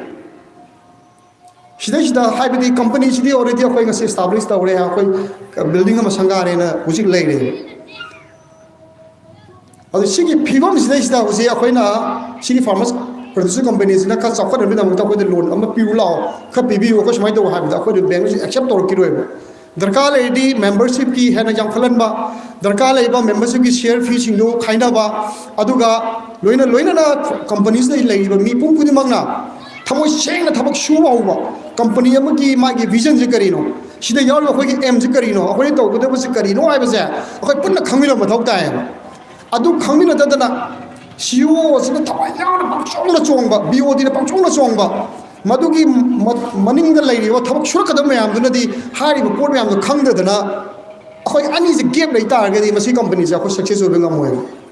adu ko film dresa karam ba bank am ta na na khoi da magda thong lang hang do ko hang do roi Manipur state cooperative bank na matam chut pura maktam yaw gi da magda thong lang hang to lei akhoi thabak da su pukchen shengu adum ka da khoi na harak ba kudi ma khoi na adum loan pi ni na bagi thorang da khoi tawri ai shi ma haije ge farmer producers company ge oina the banking context ta bank ge ba khangchen ba ya ba da sa haije ba da di akhoi gi se maru oina mi akhoi sida lei biri ba usikti bank account mi sing si bank account sin loi lei ge adre mi pali ma bank account mom di bank account lei to mi di ro moro ado bank account hang se sa khoi mi sing si da khang da na zero balance na PMJDY zero balance ha ga jun khang na ba sigo makhan ki PMJDY account si loina hang e ba ada PMJDY account da hari ba potu di kari nu khang da ba sarkar na hujikti khoi gi magi phangam to benefit mi am si direct benefit transfer scheme mai da na tau da na masa gi account da loina san ga da bari ka hai ba sim scheme je lak pa kan da di mi kudi maksi account ma hang dia dre adugo leite laire singi yengaga bar sarkar na kadawe PMJDY account pasha yaudra su hang to lo na hang to le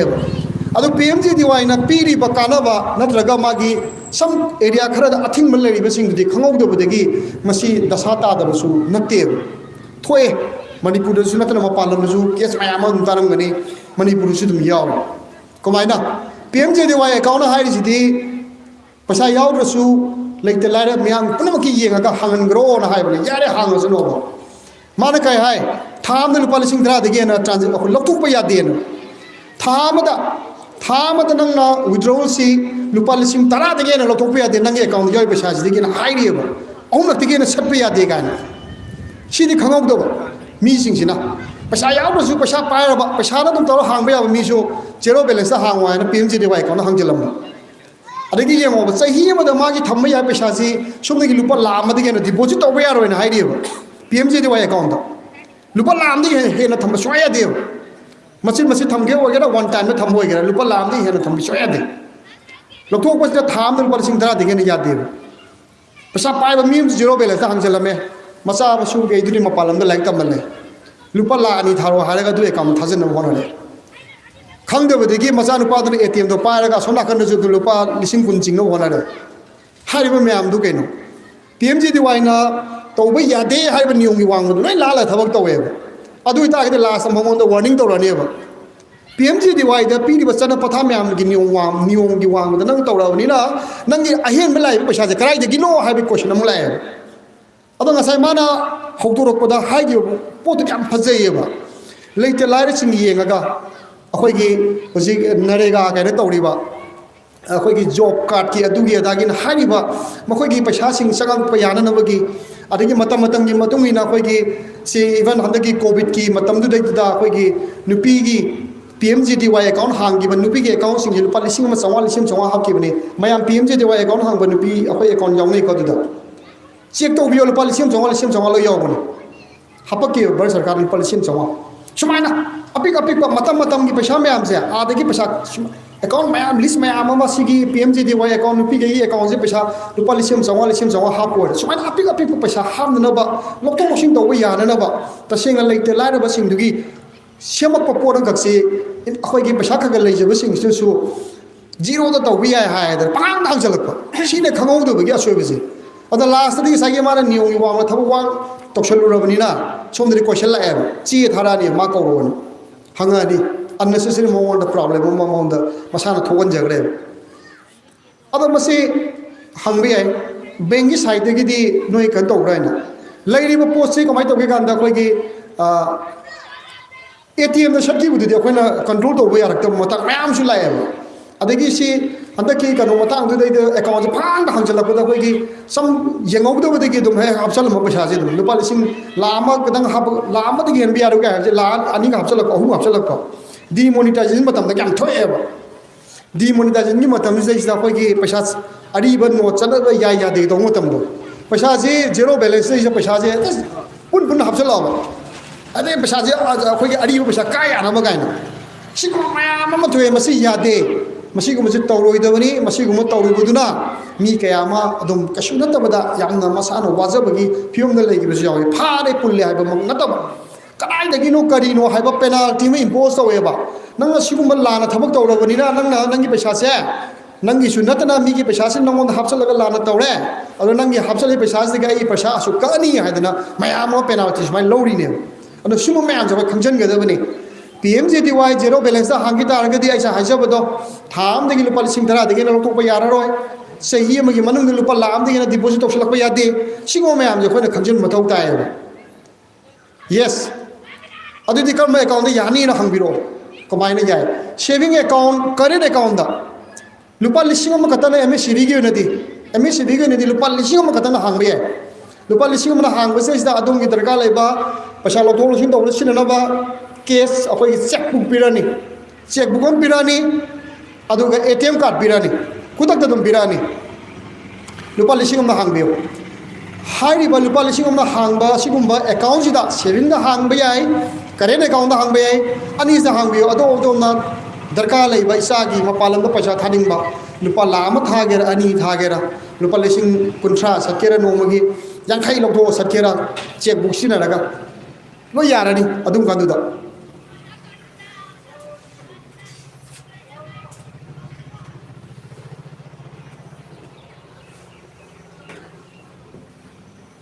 aduna sigumba mayam se koi khangau da gi mi sing se akhoi gi dum dasata ba yawi ado masi ji sine aina sa gi khangjan bi hai je ja gi nei biri ba sin law sing sina saving account hang bio current account hang bio lupa lising mana MSCB gi wena di ado ga sidai sta deposit toksalak pa ado ga khoi gi kene toksalak pa lai hoi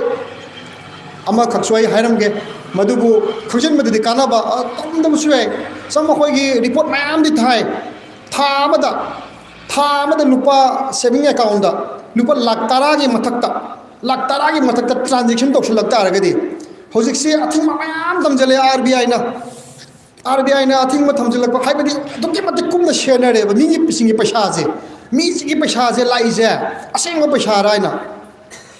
RBI na income tax tagi aduki matik subsal le ba yangjel le ba yamna adu ba khone income tax palle RBI palle ki ga da badinate aina tanjari ba paisa je aina lai ba paisa je ai ga aseng ba aina thabak sujaru bagi aina business am taru bagi aseng ma lakpa paisa hoi taragadi madui ga horofom do utpa matam da kashu thoi do leite ba adu aran ba paisa dagi lakpa sine ba mona yengi je nangna thamjale yo paisa mayam je kadai de no paisa gi lakham je kadai de gi no hai ba mi yenge ba adu yeng ba yarmi damakta saving account da aisa hajabu do saving account da thama da lising tarang e matak transaction toksala ba adu gi report thai ba khona ada report thagani report ki batu ina darka lage di moina yam toina mi sina repeatedly yam toina tawre ha ga di mona che tharak pe nangi pesa je karai de no komai do hai be gi poram ka madu nak pharani pullani hai me ko chumna ka ke hang mon ar farmer samana magi income si thama su budi ga pesa asula kuni sidigi si lai ai thabak si tawi income somai la bade hapse bani na khum matam da kai mai ni ai leite farmers ki lai ba magi income ka no du da akhoi ki income tax ka su lobu chate sima mai amadi le aduna ai ga hai jaba da paisa si akhoi na nga sai ki songi saving account ma hange hai dana kana gu mai sili no paisa pai ba kharana isili no paisa pai ba kharana nang account ga ma lei ba do ai no ngol lupa lising ani ungtang pi ge lupa lakh tara ga da tha ge ka ai ding sai ki lupa lising mai ma do phang do rom ne na ko lupa lising mai ma do phang je do rom ne dana ai ge account do wahel laga ai ge account ma do pitho ga mo ngol lupa lakh ga do deposit option lu re deposit option ma tung da adu paisa do mu ka do re nang ngol de ki check book amutang wai ge har ga check book tong wai ga ma na mi ngol da paisa ka thok re दशा कनादनो ताहौदोइस दशासे कनादनो ताहौदोइस account मपू ओइरिबा इगोंद नत्रबा सिगुमसे तौबिगनो सिनिबा तौबा यादे हाइसे सी अखोय खंगौदबदगी नाक्तंग जै लुपा लिसिंग अमा लिसिंग अनि अहुम फंगदरबनेना मीदुना नांगोदा लुपा लिसिंग लुपा लाख 10 खत नंग account दो थागे बायना लुपा लाख 10 दो आई एकाउंट दो हपचलले अदु अम थादोगरे क्या तारे ट्रांजैक्शन दिया लाखुन दार कंपलसरी मा दम चे थारान कराइदि पैसा नो होइना सिगुम्बा से अखोयना तहोल लोइदबनेबा हौजिकति यामना सिंगना लेगदबने आइगी इसागी एकाउंट दा मिगी पैसा डिपॉजिट तहोलकनो तंगाई फदरदी पैसा बुथालकनो हई लुपा लिसिंग मंगा अमा तारा अमा कोई मसिन पक्का थानरी अदुगिदि काइदे नतदना लुपा लाख 10 थारके 30 खदा थाजलके का हाइबा चौ चौबा सिमो पैसा थाजलके हाइ पोसे तौबिगनो आइगी नुसिनबे सिले नाव पे लेkai खंग चानबना लुपा लाख अमा नंगे एकाउंट सुमाइनो बाइगे कोके द थादो थाजिन तौनो बुदि काइदे अदु अचौ अचौ पैसा अचौ लुपा लाख 10 की रोजोक्सलकपा सुब थबकसे आइगी एकाउंट वाहलगे तौबिगनो मदु फते मरमदी मसे अखोय बैंक तौबदम नति असोमोमदगी मोइना फारेबा याम लाइन फारेबा अखोने रिपोर्ट थादबा मोइना आदिगे हारकने नखोइना रिपोर्ट तौबम थोको मी सिगै गी मी गैसे थारकते कैदौबगी नो एक्सप्लेनेशन पियोना बैंक नमु दशा ताब अदुदनम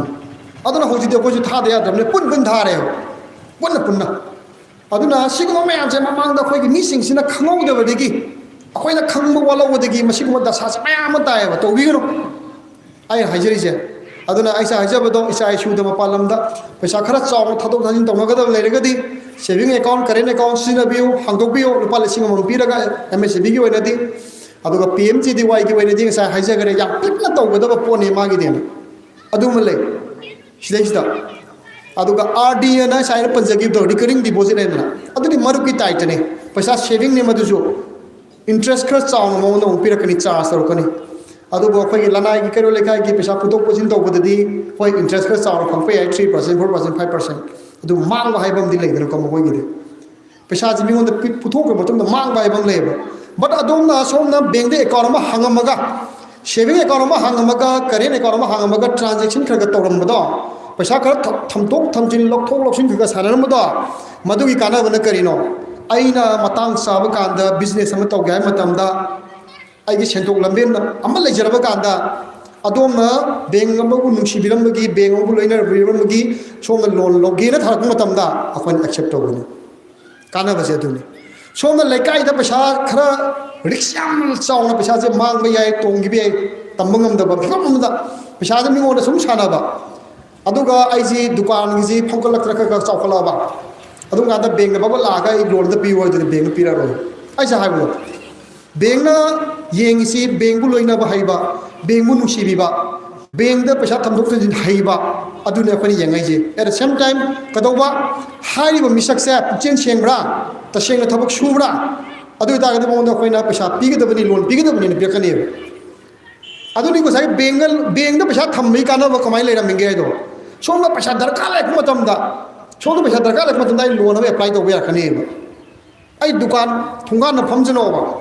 आइना नोमगी नत्रका थामदा अमुक्तंग दुजु अने तुमसे बैंक चल लुपा लिसिंग मरी दुजु मंगा दुजु थमतोक थमजिन तौरबदा मदुना मरम ओइरका आई लुपा लिसिंग याखै टेक्टे हुजबु दुकान दो बैंक दगी लुपा लाख अनि खतंग लोन पिबियो आइगी तौजरीबा आइगी सिनफम से कितंग चखोलन जगी हाबदना बैंक तारकनी बैंक लोन पिकनी अदुदि याम फरमद्रा बैंक लोइनबसे बैंक सुंलोय लोइनदना बैंक से पैसा पीदबनी पैसा पीद पहाइद हाइबे वानेबा हाइबा मिसिंग दो हंगसेबा तसेना थबक सुरबरा याम थमोय सेंगना म तसेंग थबक सुरबरा अदुगा बैंक सिबु लोइनबा हाइरबरा बैंक चला मा पैसा क्या थमदों थमजिन तौवेना हंगसेबा गसाय बैंक चंगले पैसा लोन हाइबे पिरक्ते का हाइ मिदो एता थोलो येंगसेबा साइदा हिस्ट्री दा येंगसेबा तसेंगना पैसा थमदों थमजिन तौरगा थबक सुरमदबा मा केसे को अदिगा अमना कदौबा थबक दि सुजरगा बैंक ने अस कई गानो दनु मतम मा इंखोले अदु हाइबा मा सुम कंडीशन जे त थोगनेबा बैंक ने लेबा कंडीशन दि दरकार लेरि दि कइनो बैंक बुसु लोइनबा हाइबा बैंक दंग हक तंगदुसु लाथोक लसिन सान तौबा मागी पैसा दरकार लेबदु अमुक लथोकपा अमुक थमजनबा तौरबा मी थबक सुजरबा मी अदुम मी बैंक ने मिराइ गि बमते लेते बैंक ने लोन पिरकनी ꯍꯧꯖꯤꯛ ꯐꯥꯔꯃꯔꯁ ꯄ꯭ꯔꯣꯗ꯭ꯌꯨꯁ ꯀꯝꯄꯅꯤꯁꯨ ꯑꯗꯨꯅꯤ ꯑꯩꯈꯣꯏꯅ ꯂꯥꯛꯀꯗꯣꯏ ꯄꯣꯠꯁꯦ ꯃꯁꯤꯒꯤ ꯀꯝꯄꯅꯤꯁꯤꯅ ꯐꯖꯅ ꯔꯟ ꯇꯧꯔꯀꯥꯟꯗ ꯑꯩꯈꯣꯏꯅ ꯌꯦꯡꯉꯛꯀꯅꯦꯕ ꯃꯈꯣꯏ ꯀꯝꯄꯅꯤꯁꯦ ꯀꯔꯝꯕ ꯑꯣꯏꯔꯒꯦꯅ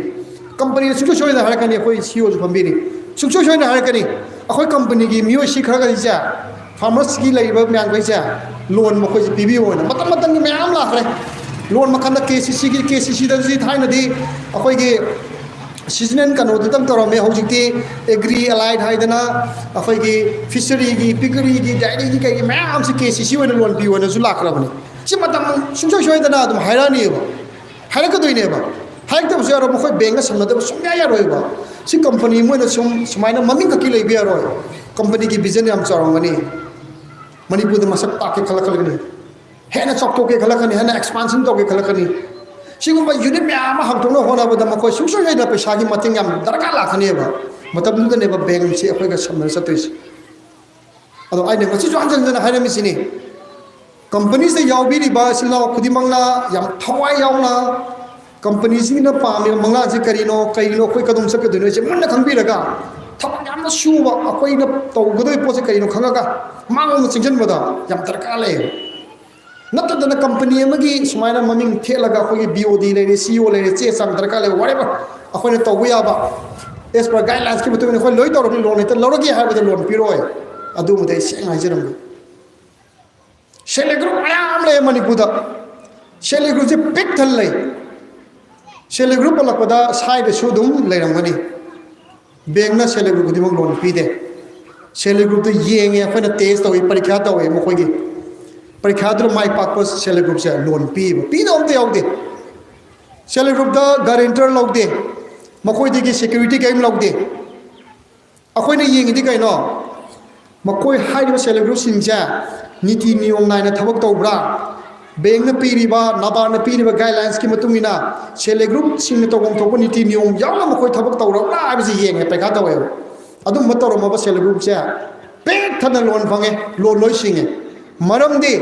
मखोय हारिबा नीति नियम ना चलबा हाइबसे थबक खरा तौदे सुयादे थबक तौरप कांदा नीति नियम ना चलैने अदुम सेल्फ ग्रुप दा लोन पीबदा मांगलाइजे खंगा लोन पीबा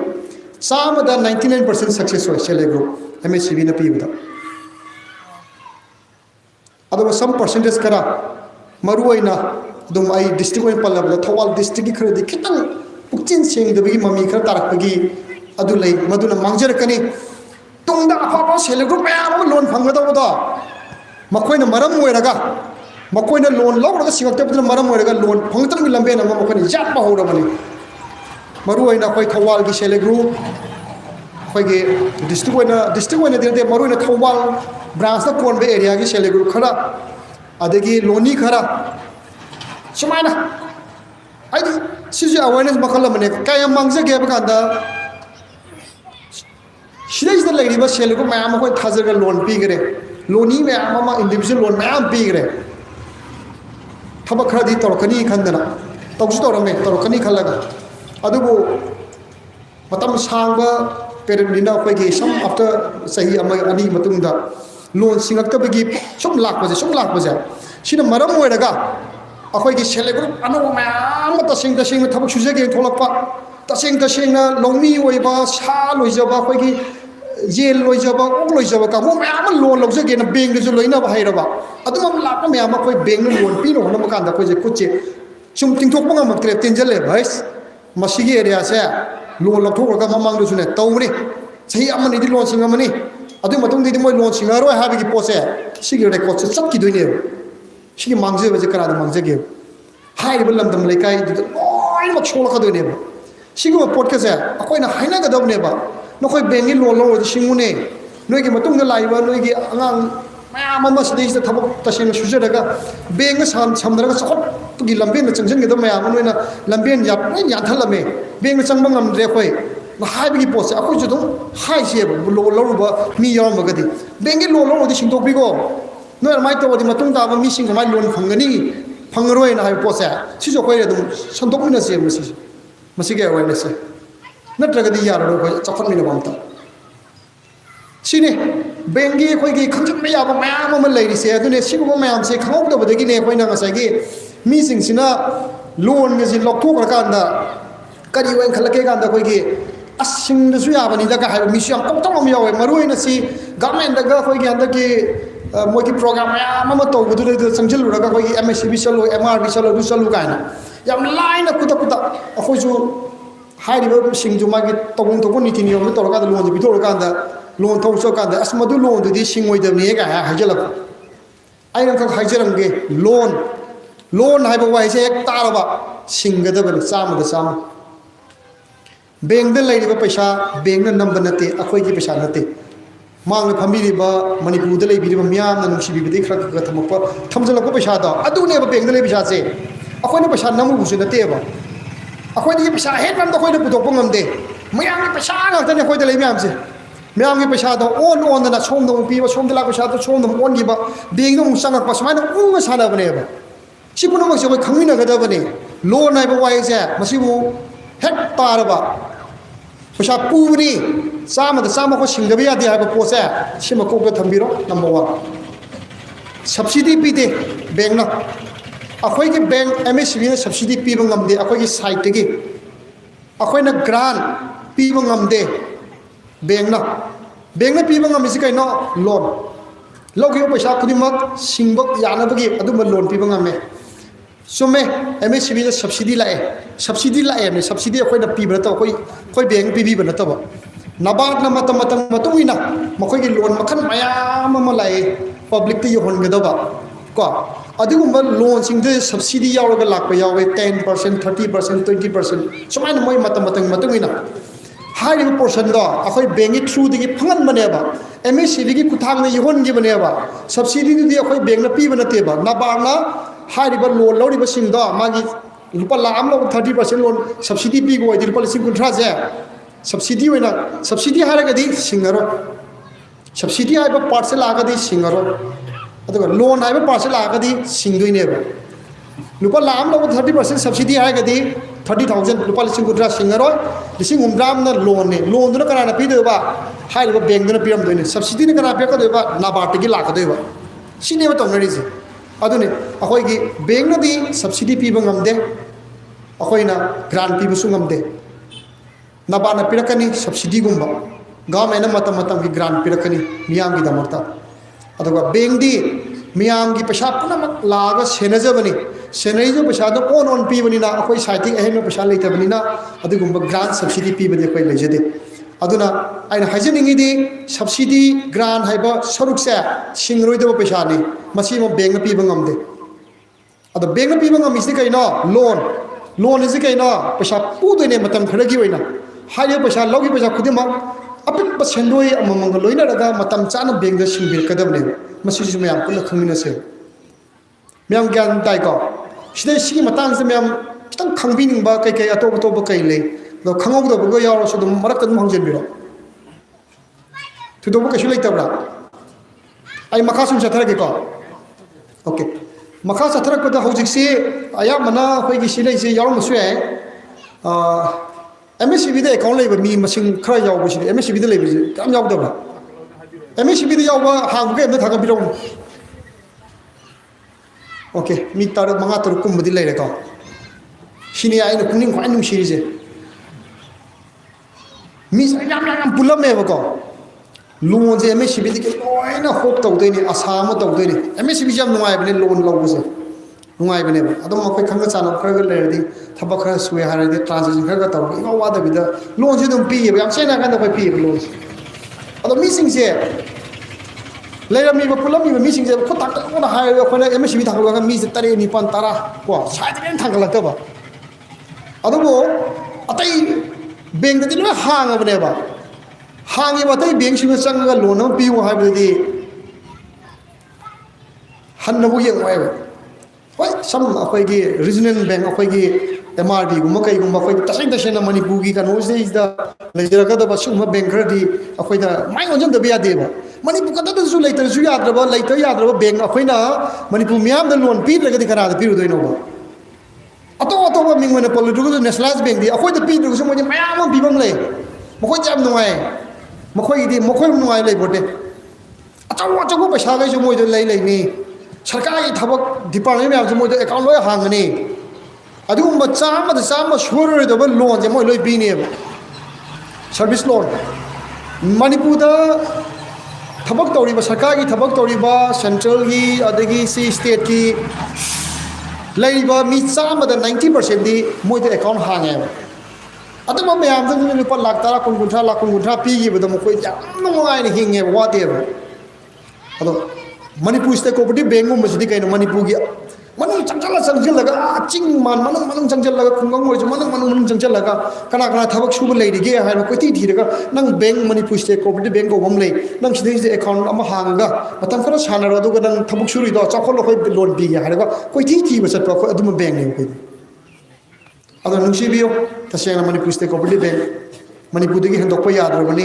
ꯃꯅꯤꯄꯨꯔꯗ ꯂꯩꯔꯤꯕ ꯃꯤꯌꯥꯝ ꯈꯛꯇꯒꯤ ꯂꯩꯔꯤꯕ ꯕꯦꯡꯅꯤ ꯑꯇꯣꯞꯄꯗ ꯂꯩꯔꯤꯕ ꯕꯦꯡꯒꯤ ꯐꯦꯁꯤꯂꯤꯇꯤ ꯈꯨꯗꯤꯡꯃꯛ ꯑꯩꯈꯣꯏꯗ ꯂꯣꯏ ꯂꯩ ꯑꯩꯈꯣꯏꯗ ꯍꯧꯖꯤꯛ ꯂꯩꯇꯕ ꯑꯩꯈꯣꯏ ꯏꯟꯇꯔꯅꯦꯠ ꯕꯦꯡꯀꯤꯡꯒꯤ ꯑꯩꯈꯣꯏꯒꯤ ꯒꯨꯒꯜꯒꯤ ꯖꯤꯄꯦꯒꯤ ꯌꯥꯅꯅꯕ ꯀꯟꯅ ꯄ꯭ꯔꯣꯁꯦꯁꯇ ꯇꯧꯔꯤ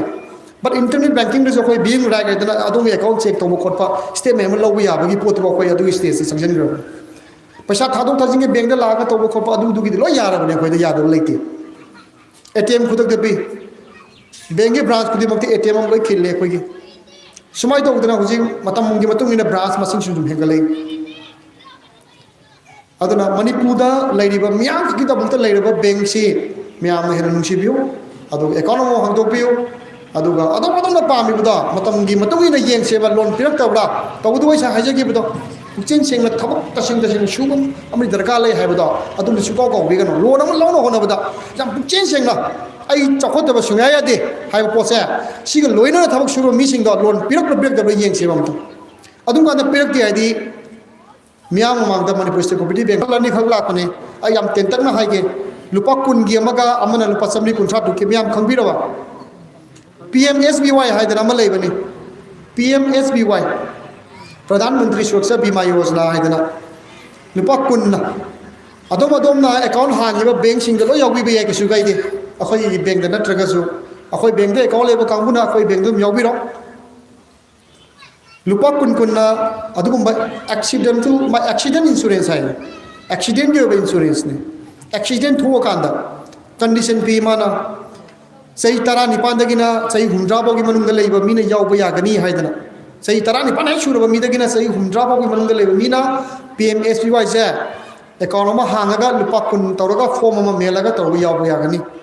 ꯃꯥꯅ ꯀꯟꯗꯤꯁꯟ ꯀꯃꯥꯏꯅ ꯄꯤ ꯁꯣꯛꯄ ꯅꯥꯕꯁꯦ ꯀꯟꯗꯤꯁꯟ ꯄꯤ ꯁꯣꯛꯄ ꯅꯥꯕꯗꯒꯤ ꯍꯧꯔꯒꯅ ꯑꯦꯛꯁꯤꯗꯦꯟꯗ ꯂꯩꯈꯤꯗꯕ ꯊꯣꯛꯑꯕ ꯂꯨꯄꯥ ꯂꯥꯛ 1ꯗꯒꯤꯅ ꯂꯥꯛ 2 ꯐꯥꯎ ꯄꯤꯌꯨ ꯍꯥꯏ ꯑꯦꯛꯁꯤꯗꯦꯟꯅ ꯃꯔꯝ ꯑꯣꯏꯔꯒ ꯈꯨꯠ ꯅꯥꯝꯃ ꯀꯛꯀꯗꯕ ꯂꯩꯔꯕ ꯇꯥꯔꯗꯤ ꯂꯨꯄꯥ ꯂꯥꯛ 1 ꯄꯤꯒꯗꯕꯅꯤ ꯃꯥꯒꯤ ꯄꯩꯁꯥ ꯀ꯭ꯂꯦꯝ ꯇꯧꯕ ꯌꯥꯝ ꯂꯥꯏ ꯕꯦꯡꯗ ꯇꯧꯔꯒ ꯑꯗꯨꯕꯨ ꯁꯔꯇꯤꯐꯥꯏ ꯇꯧꯔꯛꯀꯗꯕꯅꯤ ꯍꯥꯏꯔꯤꯕ ꯃꯤꯁꯦ ꯃꯈꯨꯠ ꯅꯥꯝꯃ ꯀꯛꯑꯦ ꯍꯥꯏꯕꯁꯤ ꯗꯣꯛꯇꯔꯅ ꯀꯩꯅ ꯇꯧꯔꯛꯀꯗꯕꯅꯤ ꯑꯗꯨꯝꯗꯤ ꯗꯔꯀꯥꯔ ꯂꯩꯒꯅꯤ ꯕꯦꯡꯅ ꯍꯥꯏꯔꯤꯕ ꯌꯥꯎꯔꯤꯕ ꯑꯗꯨꯒꯤꯗꯃꯛꯇ ꯑꯩꯈꯣꯏꯅ ꯀ꯭ꯂꯦꯝ ꯇꯧꯒꯅꯤ ꯌꯥꯝ ꯊꯨꯅ ꯄꯩꯁꯥ ꯆꯪꯒꯅꯤ ꯈꯨꯠ 2 ꯀꯥꯒꯅ ꯍꯣꯏ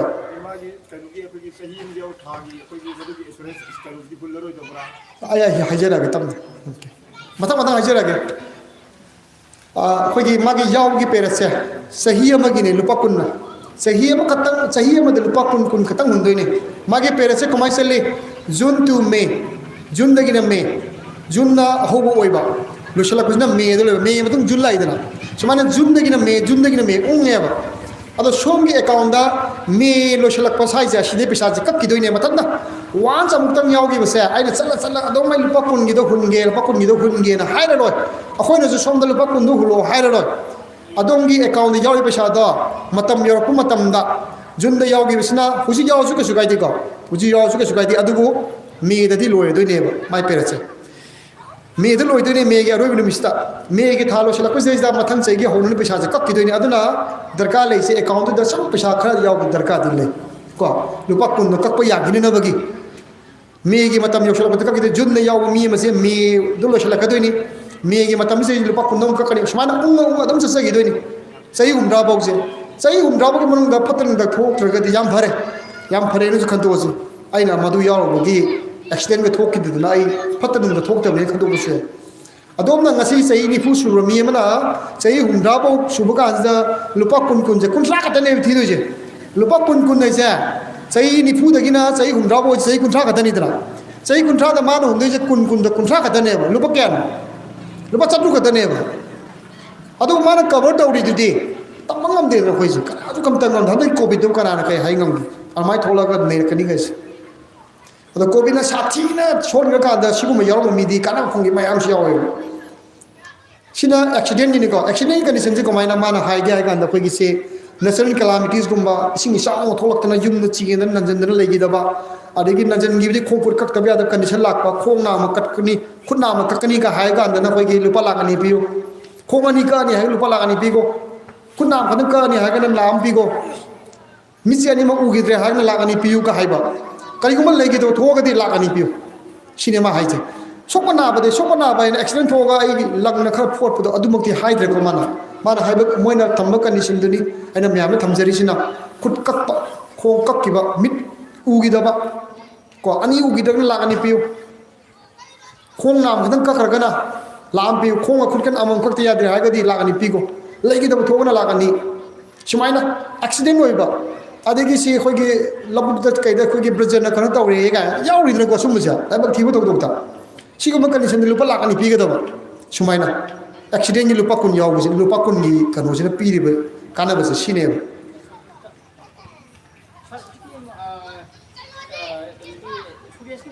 ꯎꯝ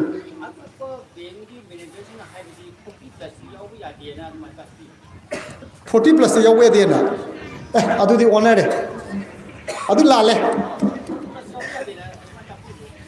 ꯑꯗꯨ ꯂꯥꯜꯂꯦ 50 + ꯑꯃꯗꯤ ꯂꯩ 50 ꯑꯃ ꯂꯥꯛꯈꯤꯅꯤ ꯑꯩ ꯁꯤꯒꯤ ꯃꯊꯪꯗ ꯑꯗꯣꯝꯅ ꯃꯣꯏꯅ ꯑꯗꯨꯃꯥꯏꯅ ꯍꯥꯏꯔꯛꯄ ꯑꯣꯏꯔꯒꯗꯤ ꯂꯥꯜꯂꯦ ꯈꯔ ꯁꯦꯝꯗꯣꯛ-ꯁꯦꯝꯖꯤꯟ ꯇꯧꯔꯛꯀꯦ ꯑꯩ ꯑꯗꯨꯒ ꯁꯤꯁꯤꯅ ꯂꯨꯄꯥ 10ꯒꯤ ꯁꯤꯅ ꯌꯥꯎꯕ ꯌꯥꯔꯤꯁꯦ ꯆꯍꯤ 59 ꯁꯨꯕꯗꯒꯤꯅ ꯆꯍꯤ 60 ꯐꯥꯎꯒꯤ ꯃꯅꯨꯡꯗ ꯂꯩꯕ ꯃꯤꯅ ꯌꯥꯎꯕ ꯌꯥꯒꯅꯤ ꯑꯗꯣ ꯀꯟꯗꯤꯁꯟꯗꯤ ꯍꯧꯖꯤꯛꯀꯤꯗꯣ ꯑꯗꯨꯅꯤ ꯑꯗꯨꯒ ꯑꯦꯛꯁꯤꯗꯦꯟꯁꯤ ꯀꯗꯥꯏꯐꯥꯎ ꯌꯥꯒꯦ ꯀꯥꯟꯗ ꯃꯤ ꯑꯃꯅ ꯅꯣꯡꯃꯩ ꯗꯣꯡꯂꯣ ꯀꯥꯞꯄꯝꯕꯁꯦ ꯃꯁꯤꯁꯨ ꯑꯦꯛꯁꯤꯗꯦꯟꯅꯦ ꯍꯥꯏ ꯃꯣꯏꯅ ꯃꯤ ꯑꯃ ꯊꯥꯡ ꯌꯥꯜꯂꯝꯕꯁꯦ ꯃꯥꯁꯦ ꯁꯤꯔꯦ ꯂꯩꯈꯤꯗ꯭ꯔꯦ ꯑꯗꯨꯐꯥꯎꯗ ꯑꯦꯛꯁꯤꯗꯦꯟꯅ ꯀꯚꯔ ꯇꯧꯋꯦꯕ ꯂꯨꯄꯥ ꯂꯥꯛ 2 ꯀ꯭ꯂꯦꯝ ꯇꯧꯕ ꯌꯥꯏꯑꯕ ꯂꯩꯈꯤꯗꯕ ꯊꯣꯛꯑꯒꯗꯤ ꯑꯗꯣ ꯃꯥꯅ ꯌꯥꯜꯂꯝꯕꯁꯤꯗ ꯃꯈꯣꯡ ꯃꯈꯨꯠꯁꯦ ꯇꯠꯇꯅ ꯑꯅꯤꯃꯛ ꯇꯠꯂꯝꯃꯦ ꯍꯥꯏꯔꯒꯗꯤ ꯂꯨꯄा लाख 2 लाख 1 ꯀ꯭ꯂꯦꯝ ꯇꯧꯕ ꯌꯥꯏ ꯃꯤ ꯑꯃꯅ ꯅꯣꯡꯃꯩ ꯀꯥꯞꯄꯝꯃꯦ ꯍꯥꯏꯔꯒꯁꯨ ꯑꯗꯣ ꯑꯦꯛꯁꯤꯗꯦꯟꯁꯤꯗꯗꯤ ꯊꯧꯔꯤ ꯌꯥꯜꯂ ꯁꯤꯕꯗ ꯁꯤꯃꯗꯤ ꯑꯦꯛꯁꯤꯗꯦꯟ ꯆꯤꯡꯗꯦ ꯁꯨꯏꯁꯥꯏꯠ ꯇꯧꯕꯁꯦ ꯑꯦꯛꯁꯤꯗꯦꯟ ꯆꯤꯡꯗꯦꯅ ꯍꯥꯏꯀꯣ ꯁꯤꯃꯗꯤ ꯂꯧꯗꯦꯅ ꯁꯤꯗꯤ ꯆꯠꯅꯗꯦꯅ ꯑꯗꯨꯅ ꯂꯨꯄꯥ 10ꯒꯤ ꯑꯦꯛꯁꯤꯗꯦꯟ ꯏꯟꯁꯨꯔꯦꯟꯁꯇꯨꯅꯤ PMSBY ꯀꯧꯏ ꯄ꯭ꯔꯙꯥꯟ ꯃꯟꯇ꯭ꯔꯤ ꯁꯨꯔꯛꯁꯥ ꯕꯤꯃꯥ ꯌꯣꯖꯅꯥ ꯍꯥꯏꯗꯅ ꯑꯦꯅꯤ ꯑꯗꯣꯝꯒꯤ ꯕꯦꯡ ꯑꯦꯀꯥꯎꯟ ꯂꯩꯕꯁꯤꯡꯗ ꯑꯗꯨꯝ ꯌꯥꯎꯕ ꯌꯥꯒꯅꯤ ꯃꯁꯤꯃ ꯀꯥꯟꯅꯕꯅꯤ ꯆꯍꯤ 59 ꯁꯨꯕꯗꯒꯤꯅ ꯆꯍꯤ 60 ꯐꯥꯎꯒꯤ ꯃꯅꯨꯡꯗ ꯂꯩꯕ ꯃꯤꯅ ꯑꯇꯣꯞꯄ ꯑꯃꯅ ꯉꯁꯥꯏꯒꯤ ꯆꯍꯤ 90 ꯍꯥꯏꯕꯗꯣ ꯈꯤꯇꯪ ꯊꯩꯔꯞ ꯇꯧꯔꯒ चही 53 चही 50 फौगी मनुंग लेबा मी याव यागनी करम इंश्योरेंस कई कौवे अदुना लाइफ इंश्योरेंस कौ इसम समना लाइफ इंश्योरेंस लुपा समरी का कुंट्रा तरु हुल्ले चही मदन अदुना चही मदा समरी का कुंट्रा तरु हुनगनी समने पेरेट यावगी जून टू मे समै चकनी वास अमु यावगी बिसना लोरे अदोंगे अकाउंट याव पैसा दो माई मतम योकांद मथन कक्सेग्रनी मथन दम कक्सेग्रनी दरकार लेदी आई अकाउंट पैसा दो यावदुने बसम चही मगी याम चही म लुपा लिसिंग अनि थम बाउदे खोई खुदमक से ngongani ने गाले मसिन ताई बदना मधु बेंग थमंग मीदो मधु बेंग द लोइना भाइराबने बा बेंग दई तंगाई पद पैसा थमगनी लथोकनी खंगब मीने बा माई अकाउंट द चही मंग लुपा लिसिंग अनि दो जो अहुम दो यावल लेइसे अदुबो याहन द्रगदी आई बेंग मा अकाउंट मा हांगी हारगा लेबि थुदो कानम गसु लेते चमाने कंपनी सिसु कंपनी हम लिंगे हारगा थब कैम तौदि कानम कैम लेते चमाने बदुने बा अदुना ngसागी लाइफ इंश्योरेंस बसमली कुंट्रा टुकी पोसे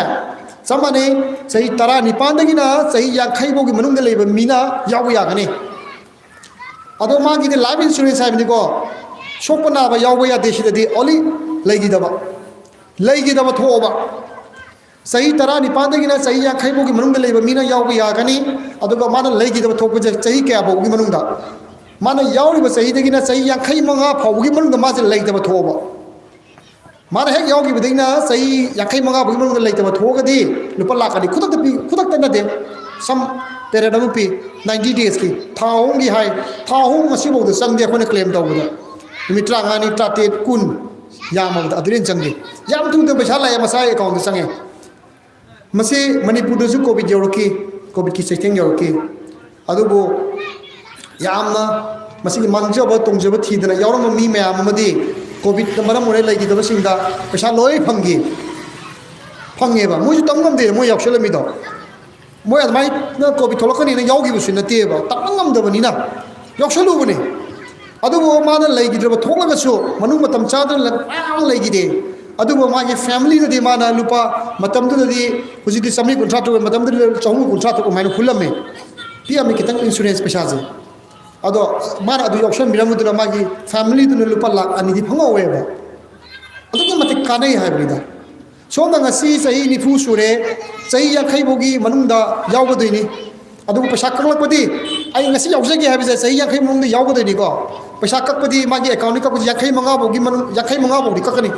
maram di sahi ya khai manga bogi manung da leiter mina phanggadori mina yawbo yabasina ya khai oidi ya khai surubo ai ya khai change haidi yawbo ya neba ya khai ma to shure haidi yawbo yadreba yawbo yadre haibni ko aduga manung da di once sahi ni phuma pan suba mi la yawro me khala jeba magi pesa di account da sahi kya bokak ini sahi ya khai manga bok kalakani kalakpadi maram di sahi ya khai manga bogi manung da ni piri bina mana yang jantai ko aduna sahi ya khai manga bogi peretsa sudi bogi ma pesa kalakani account dagi aduga hariba sahi ya khai manga bogi manung sahi manung matam sadana legi da thogadi lupa lakani fangladoi sahi ni pusuba mi na ngasi de yawroge hai matamda mana kaktoi hungadoi sahi tranga neba sahi ya khai manga hoita gadi kulakadoi se adu ta gadi lupa samri de supara sine samri de gina lupa lising mari em laire lising taru mukta neba sanga ba sahi de lising manga taru kaktang hun maduna ai ni kari ma thoning da thongdong si thoki ta gadi imung du da yam da lupa lakani di shoi na masinaram doriyo sigi khallaga khoin dum yakshan me ya bu podam oi asi dum ke sukai de do odom na account hangi ba bank account hangi ba sing do adum chala yobi bi ai aduga account so hang de ba sing na MCB dum inang nang lai re de sida aduga dum account hang tok piro adum yakshan bio aduga sigi matang sida sigi lai ta bagi matang condition hairaga de sidi makhan khudi makki haya mana makhan khudi makki lai ta bada ngasagi suicide oiraga kam wakhan nuai te di hu sasal laga thori yala sibu oiro naraga sibu su oiro accident sibu oiro makhan kuni magi sibada sibu hek siraga di mi do lagi do tholga di sigi insurance yaw mag di lagani piu haidna dum lai grab sidi pi do biar ro ada yam nuai di kai no ganda sidai sama sagi ani mag option la me mi sina lupa kungi accident gi yaw me aduga samni kuntra to ki life insurance yaw me PMJJBI kawe samni kuntra du bise aina yam changani na panjada bani Pradhan Mantri Jivan Jyoti Bima Yojana do isam samna life insurance amaduna accident ki insurance saman khangbiyo aduna mi je ani mak se yaushala meba adu life thi di ma se gari ki accident amada sa accident amada ma je lai gi ba thoyeba accident na harabani na asomda ki lupa kun raum du ki lupa lakani phangani ba so da ma life insurance yaw ma lupa lakani ba punna kya phangya lak mari mase aina kana gumana khalam be ba sai lai da ka doi no na aina lai da ga gi imungi wa bu di ma du di khan ri ga gi no ka doi yaw gi doi no lai gi da phang paisa du bu hai ba phare ba mana da ma hai ri do mana lai da ka da ma imung da di kai no ma sinaram doi kham do koi tam tam do ta na tre uji tori nari ma sai sta adugi bibam dira khoina mana wakan picture da ka doi no aina siraga adu aina phangdo sira de jibu ka haiba mana wakan picture bagine mun khanse ba hari ba maram mama weraga ngasi swa salam bado ana ba henjele harani mi mangani da tarani sino me am shawri ba lekin me am shawri ba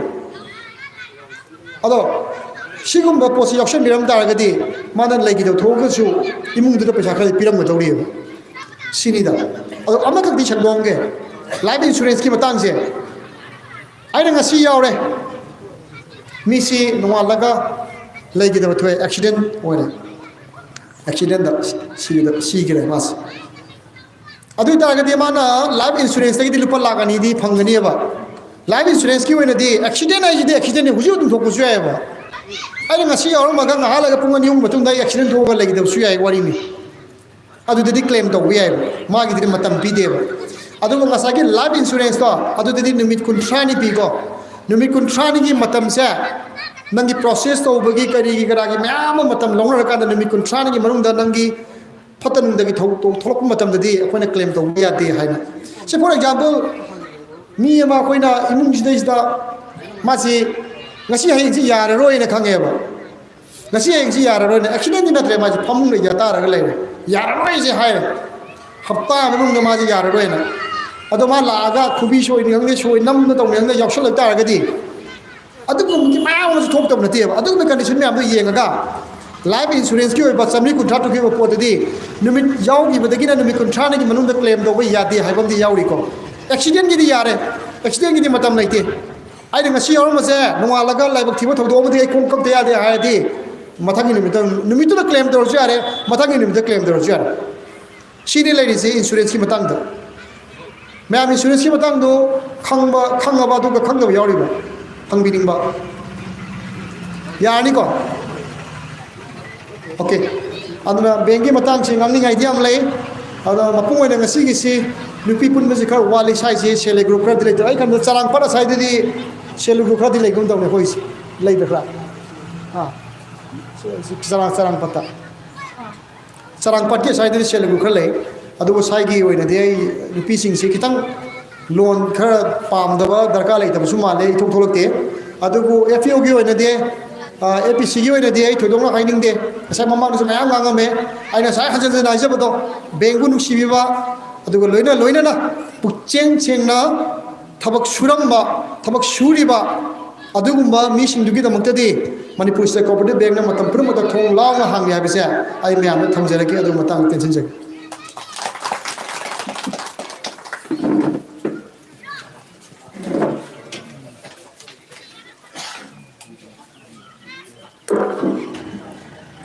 Thakasari Sir William Santi Kumar,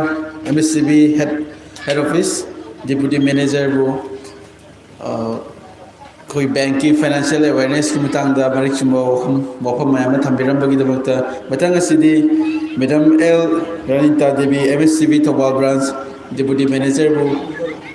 koi ki KCC loan amasung loan ki mutang da khen akupo maron sing thambina ba nising jari.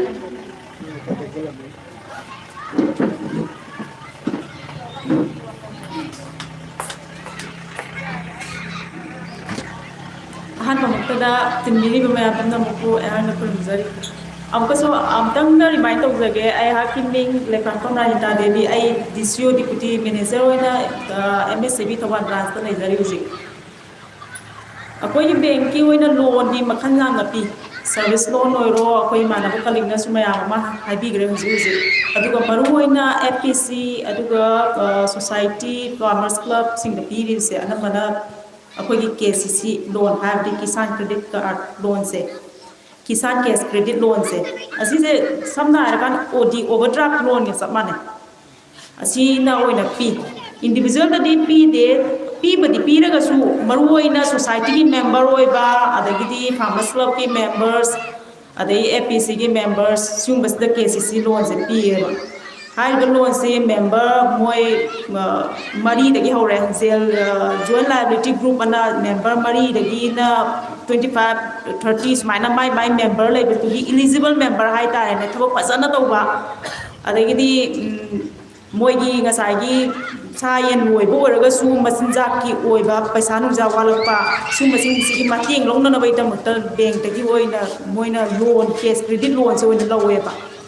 ꯑꯗꯨꯒ case credit ꯂꯣꯟꯁꯦ ꯂꯧꯕ ꯃꯇꯝꯗ ꯌꯥꯝ ꯆꯪꯗꯦ ꯀꯣꯂꯦꯇꯔꯦꯜ security ꯑꯝꯇ ꯆꯪꯗꯦ ꯃꯥꯗꯤ ꯃꯣꯏꯒꯤ ꯃꯦꯝꯕꯔꯁ ꯑꯣꯏꯕꯅꯤꯅ ꯁꯣꯁꯥꯏꯇꯤꯅ ꯗꯥꯏꯇ ꯂꯧꯔꯒ ꯁꯣꯁꯥꯏꯇꯤꯅ ꯑꯩꯒꯤ ꯃꯦꯝꯕꯔ ꯑꯩꯈꯣꯏꯒꯤ ꯃꯦꯝꯕꯔꯁꯤꯡꯁꯤꯒꯩꯗꯤ ꯂꯣꯟ ꯄꯤꯕꯤꯔꯣ ꯂꯣꯟ ꯄꯤꯕ ꯌꯥꯔꯦ ꯍꯥꯏꯅ ꯑꯦꯄ꯭ꯂꯤꯀꯦꯁꯟ ꯑꯃ ꯊꯥꯔꯒ ꯁꯨꯃꯥꯏꯅ ꯇꯧꯔꯒ ꯄ꯭ꯔꯣꯁꯦꯁꯇꯨ ꯇꯧꯔꯒ ꯂꯧꯋꯦ ꯂꯣꯟꯁꯦ ꯀꯩꯁꯨ ꯌꯥꯝ ꯆꯪꯗꯦ ꯑꯗꯨꯒ ꯃꯥꯅ ꯂꯣꯏꯖꯔꯤꯕ ꯂꯥꯏꯐ ꯁ꯭ꯇꯣꯛ ꯍꯥꯏꯕꯗꯤ ꯑꯣꯛ ꯂꯣꯏꯕꯕꯨ ꯑꯣꯏꯔꯁꯨ ꯌꯦꯟ ꯂꯣꯏꯕꯕꯨ ꯑꯣꯏꯔꯁꯨ ꯉꯥ ꯐꯥꯝ ꯇꯧꯕꯕꯨ ꯑꯣꯏꯔꯒꯁꯨ ꯃꯥꯅ ꯂꯣꯏꯔꯤꯕ ꯀꯌꯥꯝ ꯌꯥꯝꯕꯅꯣ ꯑꯗꯒꯤꯗꯤ ꯑꯦꯔꯤꯌꯥ ꯀꯌꯥꯝ ꯆꯥꯎꯏ ꯉꯥ ꯂꯣꯏꯕ ꯑꯣꯏꯔꯒꯅ ꯁꯤꯒꯨꯝꯕꯁꯤꯒꯤ ꯃꯇꯨꯡ ꯏꯟꯅ ꯃꯥꯒꯤ ꯑꯦꯃꯥꯎꯟꯁꯦ ꯂꯦꯞꯄꯦ ꯕꯦꯡꯛꯅ ꯑꯗꯣ ꯂꯣꯟꯒꯤ ꯃꯇꯥꯡꯁꯦ ꯁꯤꯗ KCC ꯂꯣꯟꯁꯦ ꯁꯤ ꯃꯇꯥꯡꯗ ꯑꯇꯣꯞꯄ ꯑꯩꯈꯣꯏꯒꯤ ꯍꯧꯖꯤꯛ FPC ꯁꯤ ꯐꯣꯝ ꯇꯧꯕꯤꯔꯤꯕꯁꯤꯒꯤ ꯃꯦꯝꯕꯔꯁꯤꯡꯁꯤꯅꯁꯨ ꯑꯦꯄ꯭ꯂꯥꯏ ꯇꯧꯕꯤꯅꯤꯡꯉꯒꯁꯨ FPCꯒꯤ ꯑꯦꯀꯥꯎꯟ ꯑꯃ ꯂꯩꯕ ꯇꯥꯏ ꯑꯩꯈꯣꯏꯗ ꯄ꯭ꯂꯁ ꯃꯦꯝꯕꯔꯁꯤꯡꯗꯨꯒꯤ ꯑꯦꯀꯥꯎꯟꯁꯨ ꯂꯩꯕ ꯇꯥꯏ ꯑꯗꯨꯀꯥꯟꯗ FPCꯒꯤ ꯊ꯭ꯔꯨꯗ ꯑꯦꯄ꯭ꯂꯤꯀꯦꯁꯟ ꯊꯥꯔꯀꯥꯟꯗ ꯂꯣꯟ KCC ꯂꯣꯟꯁꯦ ꯑꯦꯄ꯭ꯂꯥꯏ ꯇꯧꯕꯤꯒꯗꯕꯅꯤ ꯃꯔꯨꯑꯣꯏꯅ ꯑꯩꯈꯣꯏꯒꯤꯗꯤ ꯍꯧꯖꯒꯦ ꯍꯥꯏꯕ ꯄꯣꯠꯇꯗꯤ ꯄꯤꯗꯦ ꯑꯣꯜꯔꯦꯗꯤ ꯑꯦꯁꯇꯥꯕ꯭ꯂꯤꯁ ꯇꯧꯕ ꯍꯥꯏꯕꯗꯤ ꯍꯥꯟꯅ ꯍꯧꯔꯒ ꯂꯩꯕ ꯌꯨꯅꯤꯠꯇ ꯑꯣꯏꯅ ꯄꯤꯌꯦꯕ ꯂꯣꯟꯁꯦ ꯔꯤꯀꯔꯤꯡ ꯀꯣꯁ ꯑꯣꯏꯅ ꯍꯥꯏꯕꯗꯤ ꯁꯤꯖꯤꯟꯅꯅꯕ ꯃꯆꯤꯟꯖꯥꯛ ꯂꯩꯅꯅꯕ ꯑꯗꯒꯤ ꯑꯦꯛꯁꯄꯥꯟꯁꯟꯒꯤ ꯁꯨꯝꯕꯗ ꯑꯣꯏꯅ ꯄꯤꯌꯦꯕ ado mayamna khangbining ba loan ni matang ga kari kari khangbining ba lai raga so adum haibiro yani adum tana se adum khangmina se na ai haijagi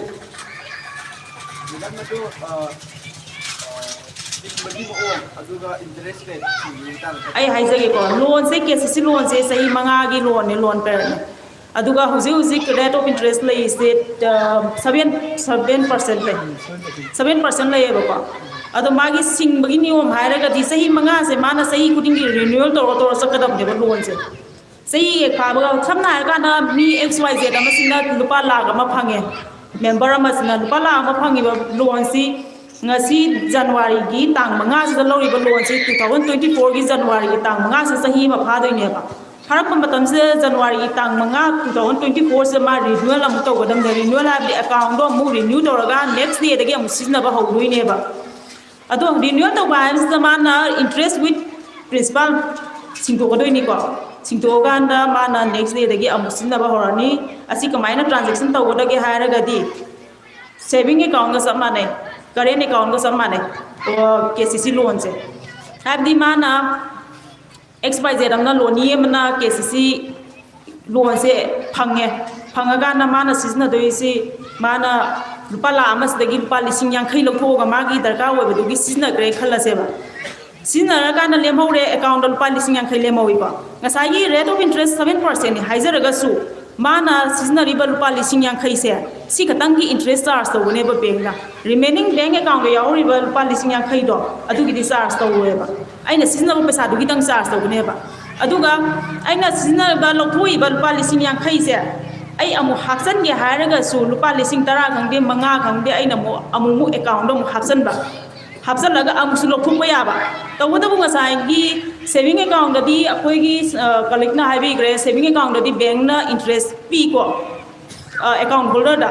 aduga KCC loan sida di kamai to gadage da ngasai gi aina seasonal roba amount do adu do akoina loni akoina bank da charge pi ba interest pi ba interest to pi raga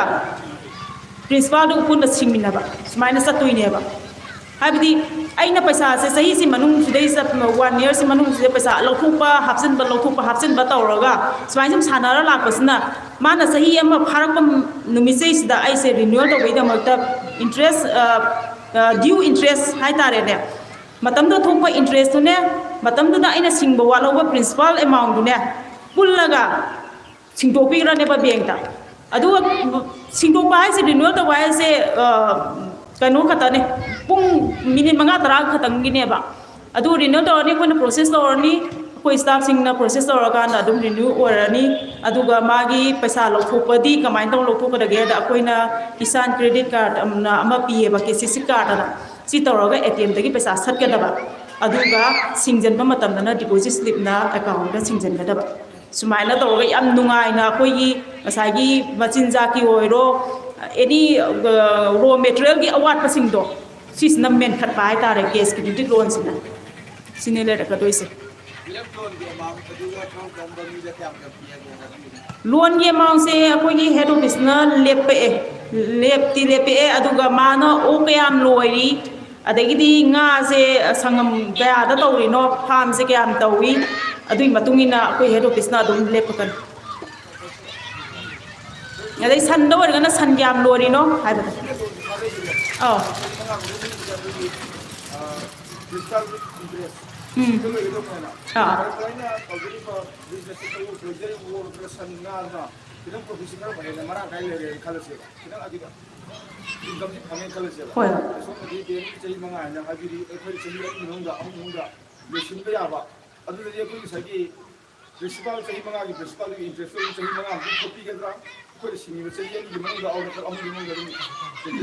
adugi matang do adugi possibility lai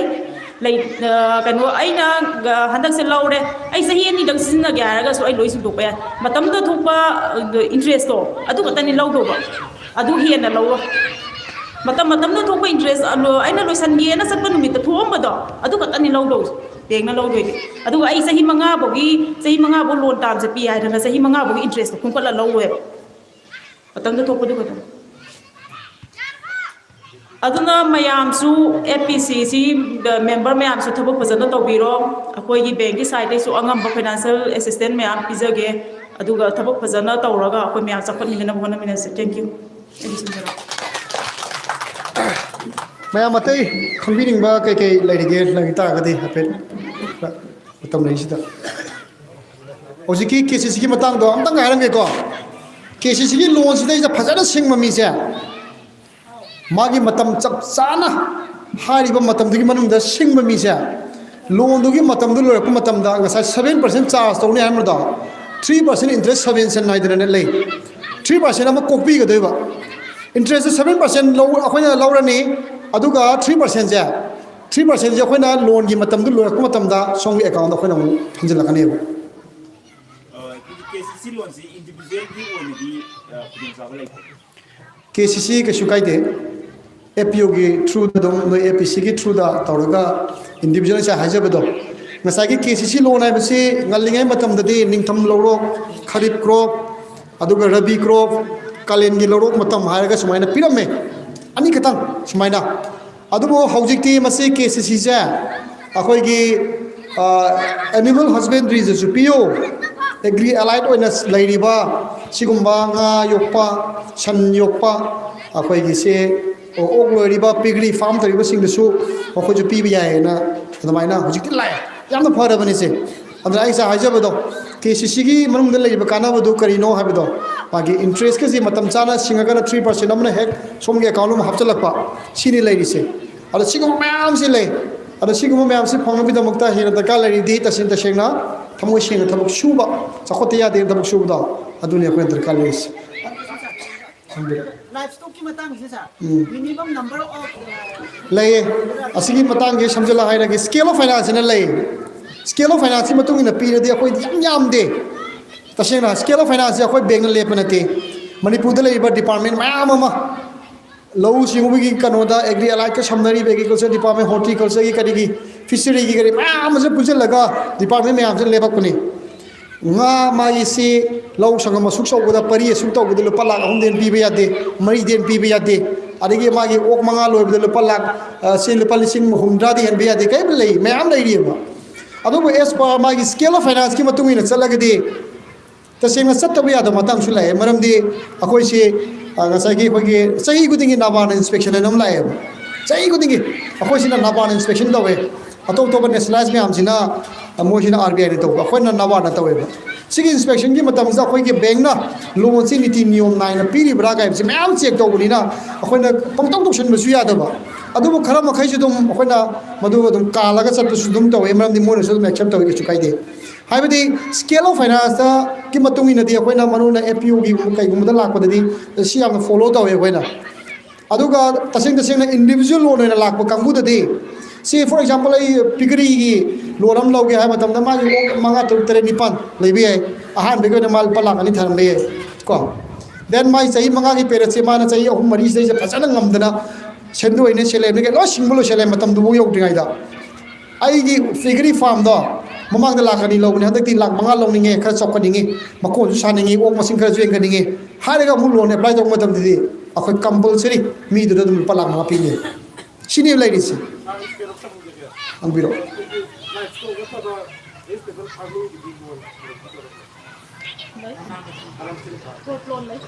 Aduna isa haja bodo koi KCC da ningtham gi lorok ta haiba sina kaino koi maruina mahi marong thari basing do tarai da ko ado kalen gi lorok hai stana koi lau singu bagi sini lady se lay matam ina madu dum tawe madu waina koi KCC ko koi season kano sidi koi true society go makai go diga ya ma tawe aduma ko tawdawra idea sa haja bodo individual no su dum tawe tasengna yam phajana tawraba yam phajana magi khoi mana masing tha dana business oina phajana magi income leiraba bank samna dana mai paisa do hapchalak pangam dana mai marung magi leibam to ko marung marang se bank account ni paisa ga chalan leiraba mi mdi compulsory do bank loan pigani pi da sundaw do pirakan ama hanang bi mana ho gala so katang nak biro shi mai su ka sound che british dara male ha biro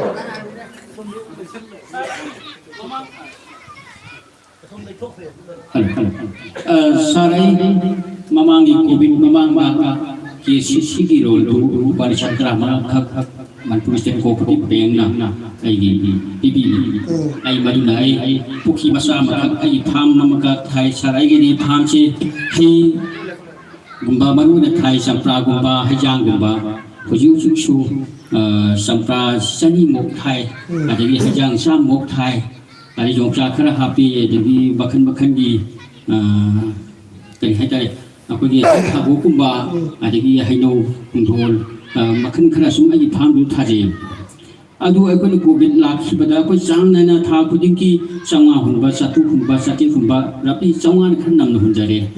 adu covid na maram or matong khadi ko hun baliyo khire le khreba adu na lusin dana khra view khra di le sa madu ko na hunjaraga makha ta ba haiba ai to jeli ba pham du gi khudong ja bji du jin makha ta na lo bu ya bi kari kari facility le ni ge situ sada hamjin farm ngadi loi ai gi jaga du kran sing pukhi yam saung na tor ga nga yo put ja bagi tanja mafam di oi ba aduna hai le de woni semjage na ina hai le ji thajar ga ani man ko na jabni sa hanagi loan di diu lai ba hanagi loan ma sikha di diu lai kadang le ga dan khale ko bi ki khal la ko sang nai no ko ba ko bi la ki butuna maram mo ra society je kam pex ai ji sikung okay sikung ji level gi society kung sang de le bu ma kha da ai lo je bani adu taragadi shana adugi aduna society gi through da ai jo da pex umba kai umba GPL MBCS ki makha da chat loan ni KCC da mai gyan ta hada ko da aduma singdok biro ahan da diu lariba loan su singdok baduna adugi khoi gi lariba pex tu zu kana ba fangani pex tu gi magi over outstanding diu um te leitre loan ton da ba society mo oi re ha bi su masak ta ka doine somna loan mana su ma mayam na loan fangang bani khangi mayam na loan singre ka da pex ki masak faza bam zu leini pex tu na mathang makha ta ba magi member sing da loan masing ena pi gi ha ka da zu kana ba fangani aduna maram ora ga adu tok thok ra ga husik si isana pamai je pesa kitang hengkal laga ai tawjari ba thabak chinfam do kitang ena chakot ba dune ba aduna bank si maram mak sal laga bank da hoi sagi individual account da pesa hapto ka sin thamdok than to bogi di lai bam la ai min le ji sa adu gum ba taw ba moi tara ga di aham da loan sing dok biro adu ga tawri ba som no ji tawri ba thabok da sena akoi gi kai hai tare oi ba ya bagi adigi ma chi shu shoi dana pesa sing pa ya bagi lambe lai ka hai ba koi bank gi site gi shong shoi yeng ba la kani aham da som da loan lo sing loi ma tu application am tha gani ai gi sigo ma farm ma tawjari hai lai tha na ko na ma am tawjari pesa subu la kani na khanje adu loan je yam do pa la ni mu gi loan de pam je hai ga ama application am thabiro adu bank gi mina laga inspection tawgani adu bank gi mina satisfy oi dana mai ji yai sibo lai piom jina pesa je sing mangam bagi lambe lai ka ai di bank na dum branch na akhore thagala kani adu gi matung ina pira kani do branch na yengu da pibam do kitang cha de ma gi kitang kanu wale mongon da sigi pibam le howe aduna masi kitang akhoi na pi da kitang ngai do ma de ka ai pibam la ga di madu da bank na tokki da businate tokki ma mayam si howe ba yam sha kan da aduna ngasai gi hai ba pibam si chugo soi na pi ne absu leite aduga nang di subi pi ro ai absu leite taseng na ukhul lom da kachai da lemon gi farm to mayam le gi farm to mayam le ahoi lon pi ba du makhoi nu su lei ri ba toromi ba makhoi gi farming style du na uri ba makhoi gi mong ma to du na ahoi na dum khang ye makhoi lon si khani champra du matung chang do yandara ga pamri sami jangwana thar le du ahoi na mong da lupa la ni pi da ma ka do ahoi lon si ngoi dum adu de ahoi na dum ya ba pu ne se lei sine ita isa pari amorom lei makhan thar lei ne lei uji lupa changwa gi lei akhoi gi buke sem bai na serang na yomjal laga lei tara ungtang sem ma to lupa changwa adu lei adu man lei lising tara kun cha lam ta kan du da lak ani la hum bi lo ko ju ke ka su kan de pira ni sim khange adu ma pona ma phon mang sang e ba ai di sagi sampra thari ne haraga wari ne haji ko songi du haja bana te kak bana te sukcho shoi dana songi thari pot kudi man chakot bu jo yo chakol kani thari ne haraga sampra pambi tara kun tharaga sampra thari ni lolam bi hai bu di akhoi ja hai bu akhoi na pai paisa se miang gi paisa ni yang ti na piri ne ba lon ni pi ba se so na pitok gi paisa se akhoi na thamjal ri mi miam da no ngo de khoi di paisa lo thok lak thoi ni som da amuk lon du paisa sika ka da khoi ni mi gi paisa dong pitok ka doi ne ba सिगुम्बगी फिबमजी लेबनिना अखोइना loan पिथोकपुरसु अखोइ खरा येंगजै अखोइना ताप ताप पिथोकतबगी मरमसु मदु लै म्याम पुन्ना मदु खंगिनासि सोंगी लोन दो अखोइ सुसोइ सोइदना एप्लाई तौबिरो अखोइ येंगबा लाक्सगे अमा सोंगिदो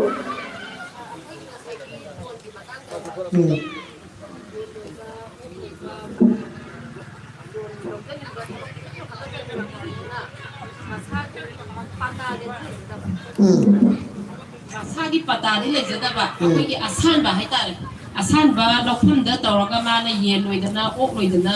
होनजरिबा अखोइगी प्रजासिंजिगिदी मसागी पता नत्रगसु लोनदु लौबा यागदरा केम काइदे लोइ याय तौबदबु बैंकदा अकाउंट हांगबा बैंकदा मा मतम खरा आइसा हाइबदो पैसा थमदोक तौदना खरा तौरबरा हाइबदो अदु कतने कोइ दरकार लेरिसि माना लौजरीब लौफम अदु मागी ओइन मिंगोदी वाई अदु तौइ हाइबा अमदा लेते हुजि अदु येंगनो हाइरे खोइदा मोखोइदा मसागी लौफम नते मादी मिंगोदी असान वाइबनी अदुगुंबा येंगबा यादे खोइदा बेंगना येंगनो हाइबगी इंस्ट्रक्शन जु लेरे खोइदा या थंग पिराबने येंगनो ना तसेंगना मीदो थबक तौब्रा मुन येंगो मोइना हाइजे मीओ तसेंग थबक तौब्रा येंगो बेंगबु लोइना बाइबा मीब्रा येंगो अदु तागदि अदुगुंबा मीदुदा पैसा की सेंटन पियो होय बेंगी नीति नियम खरदी लेको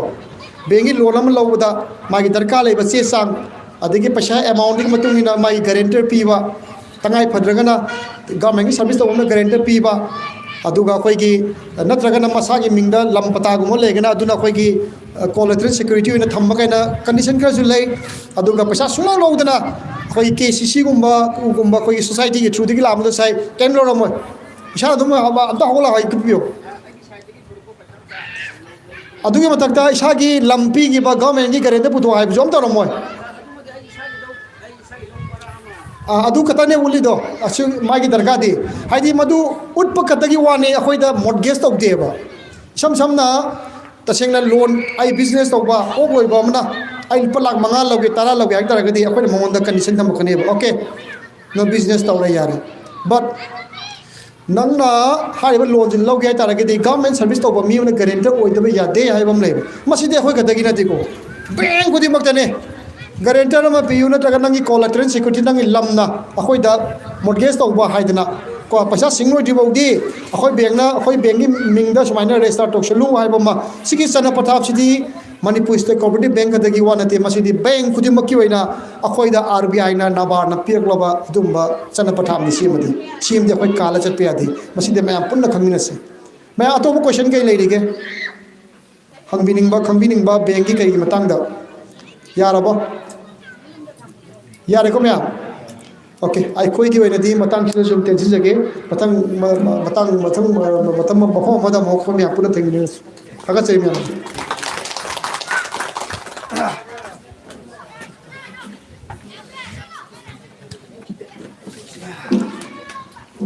पुनः बुधा कर फोकस करी सिगी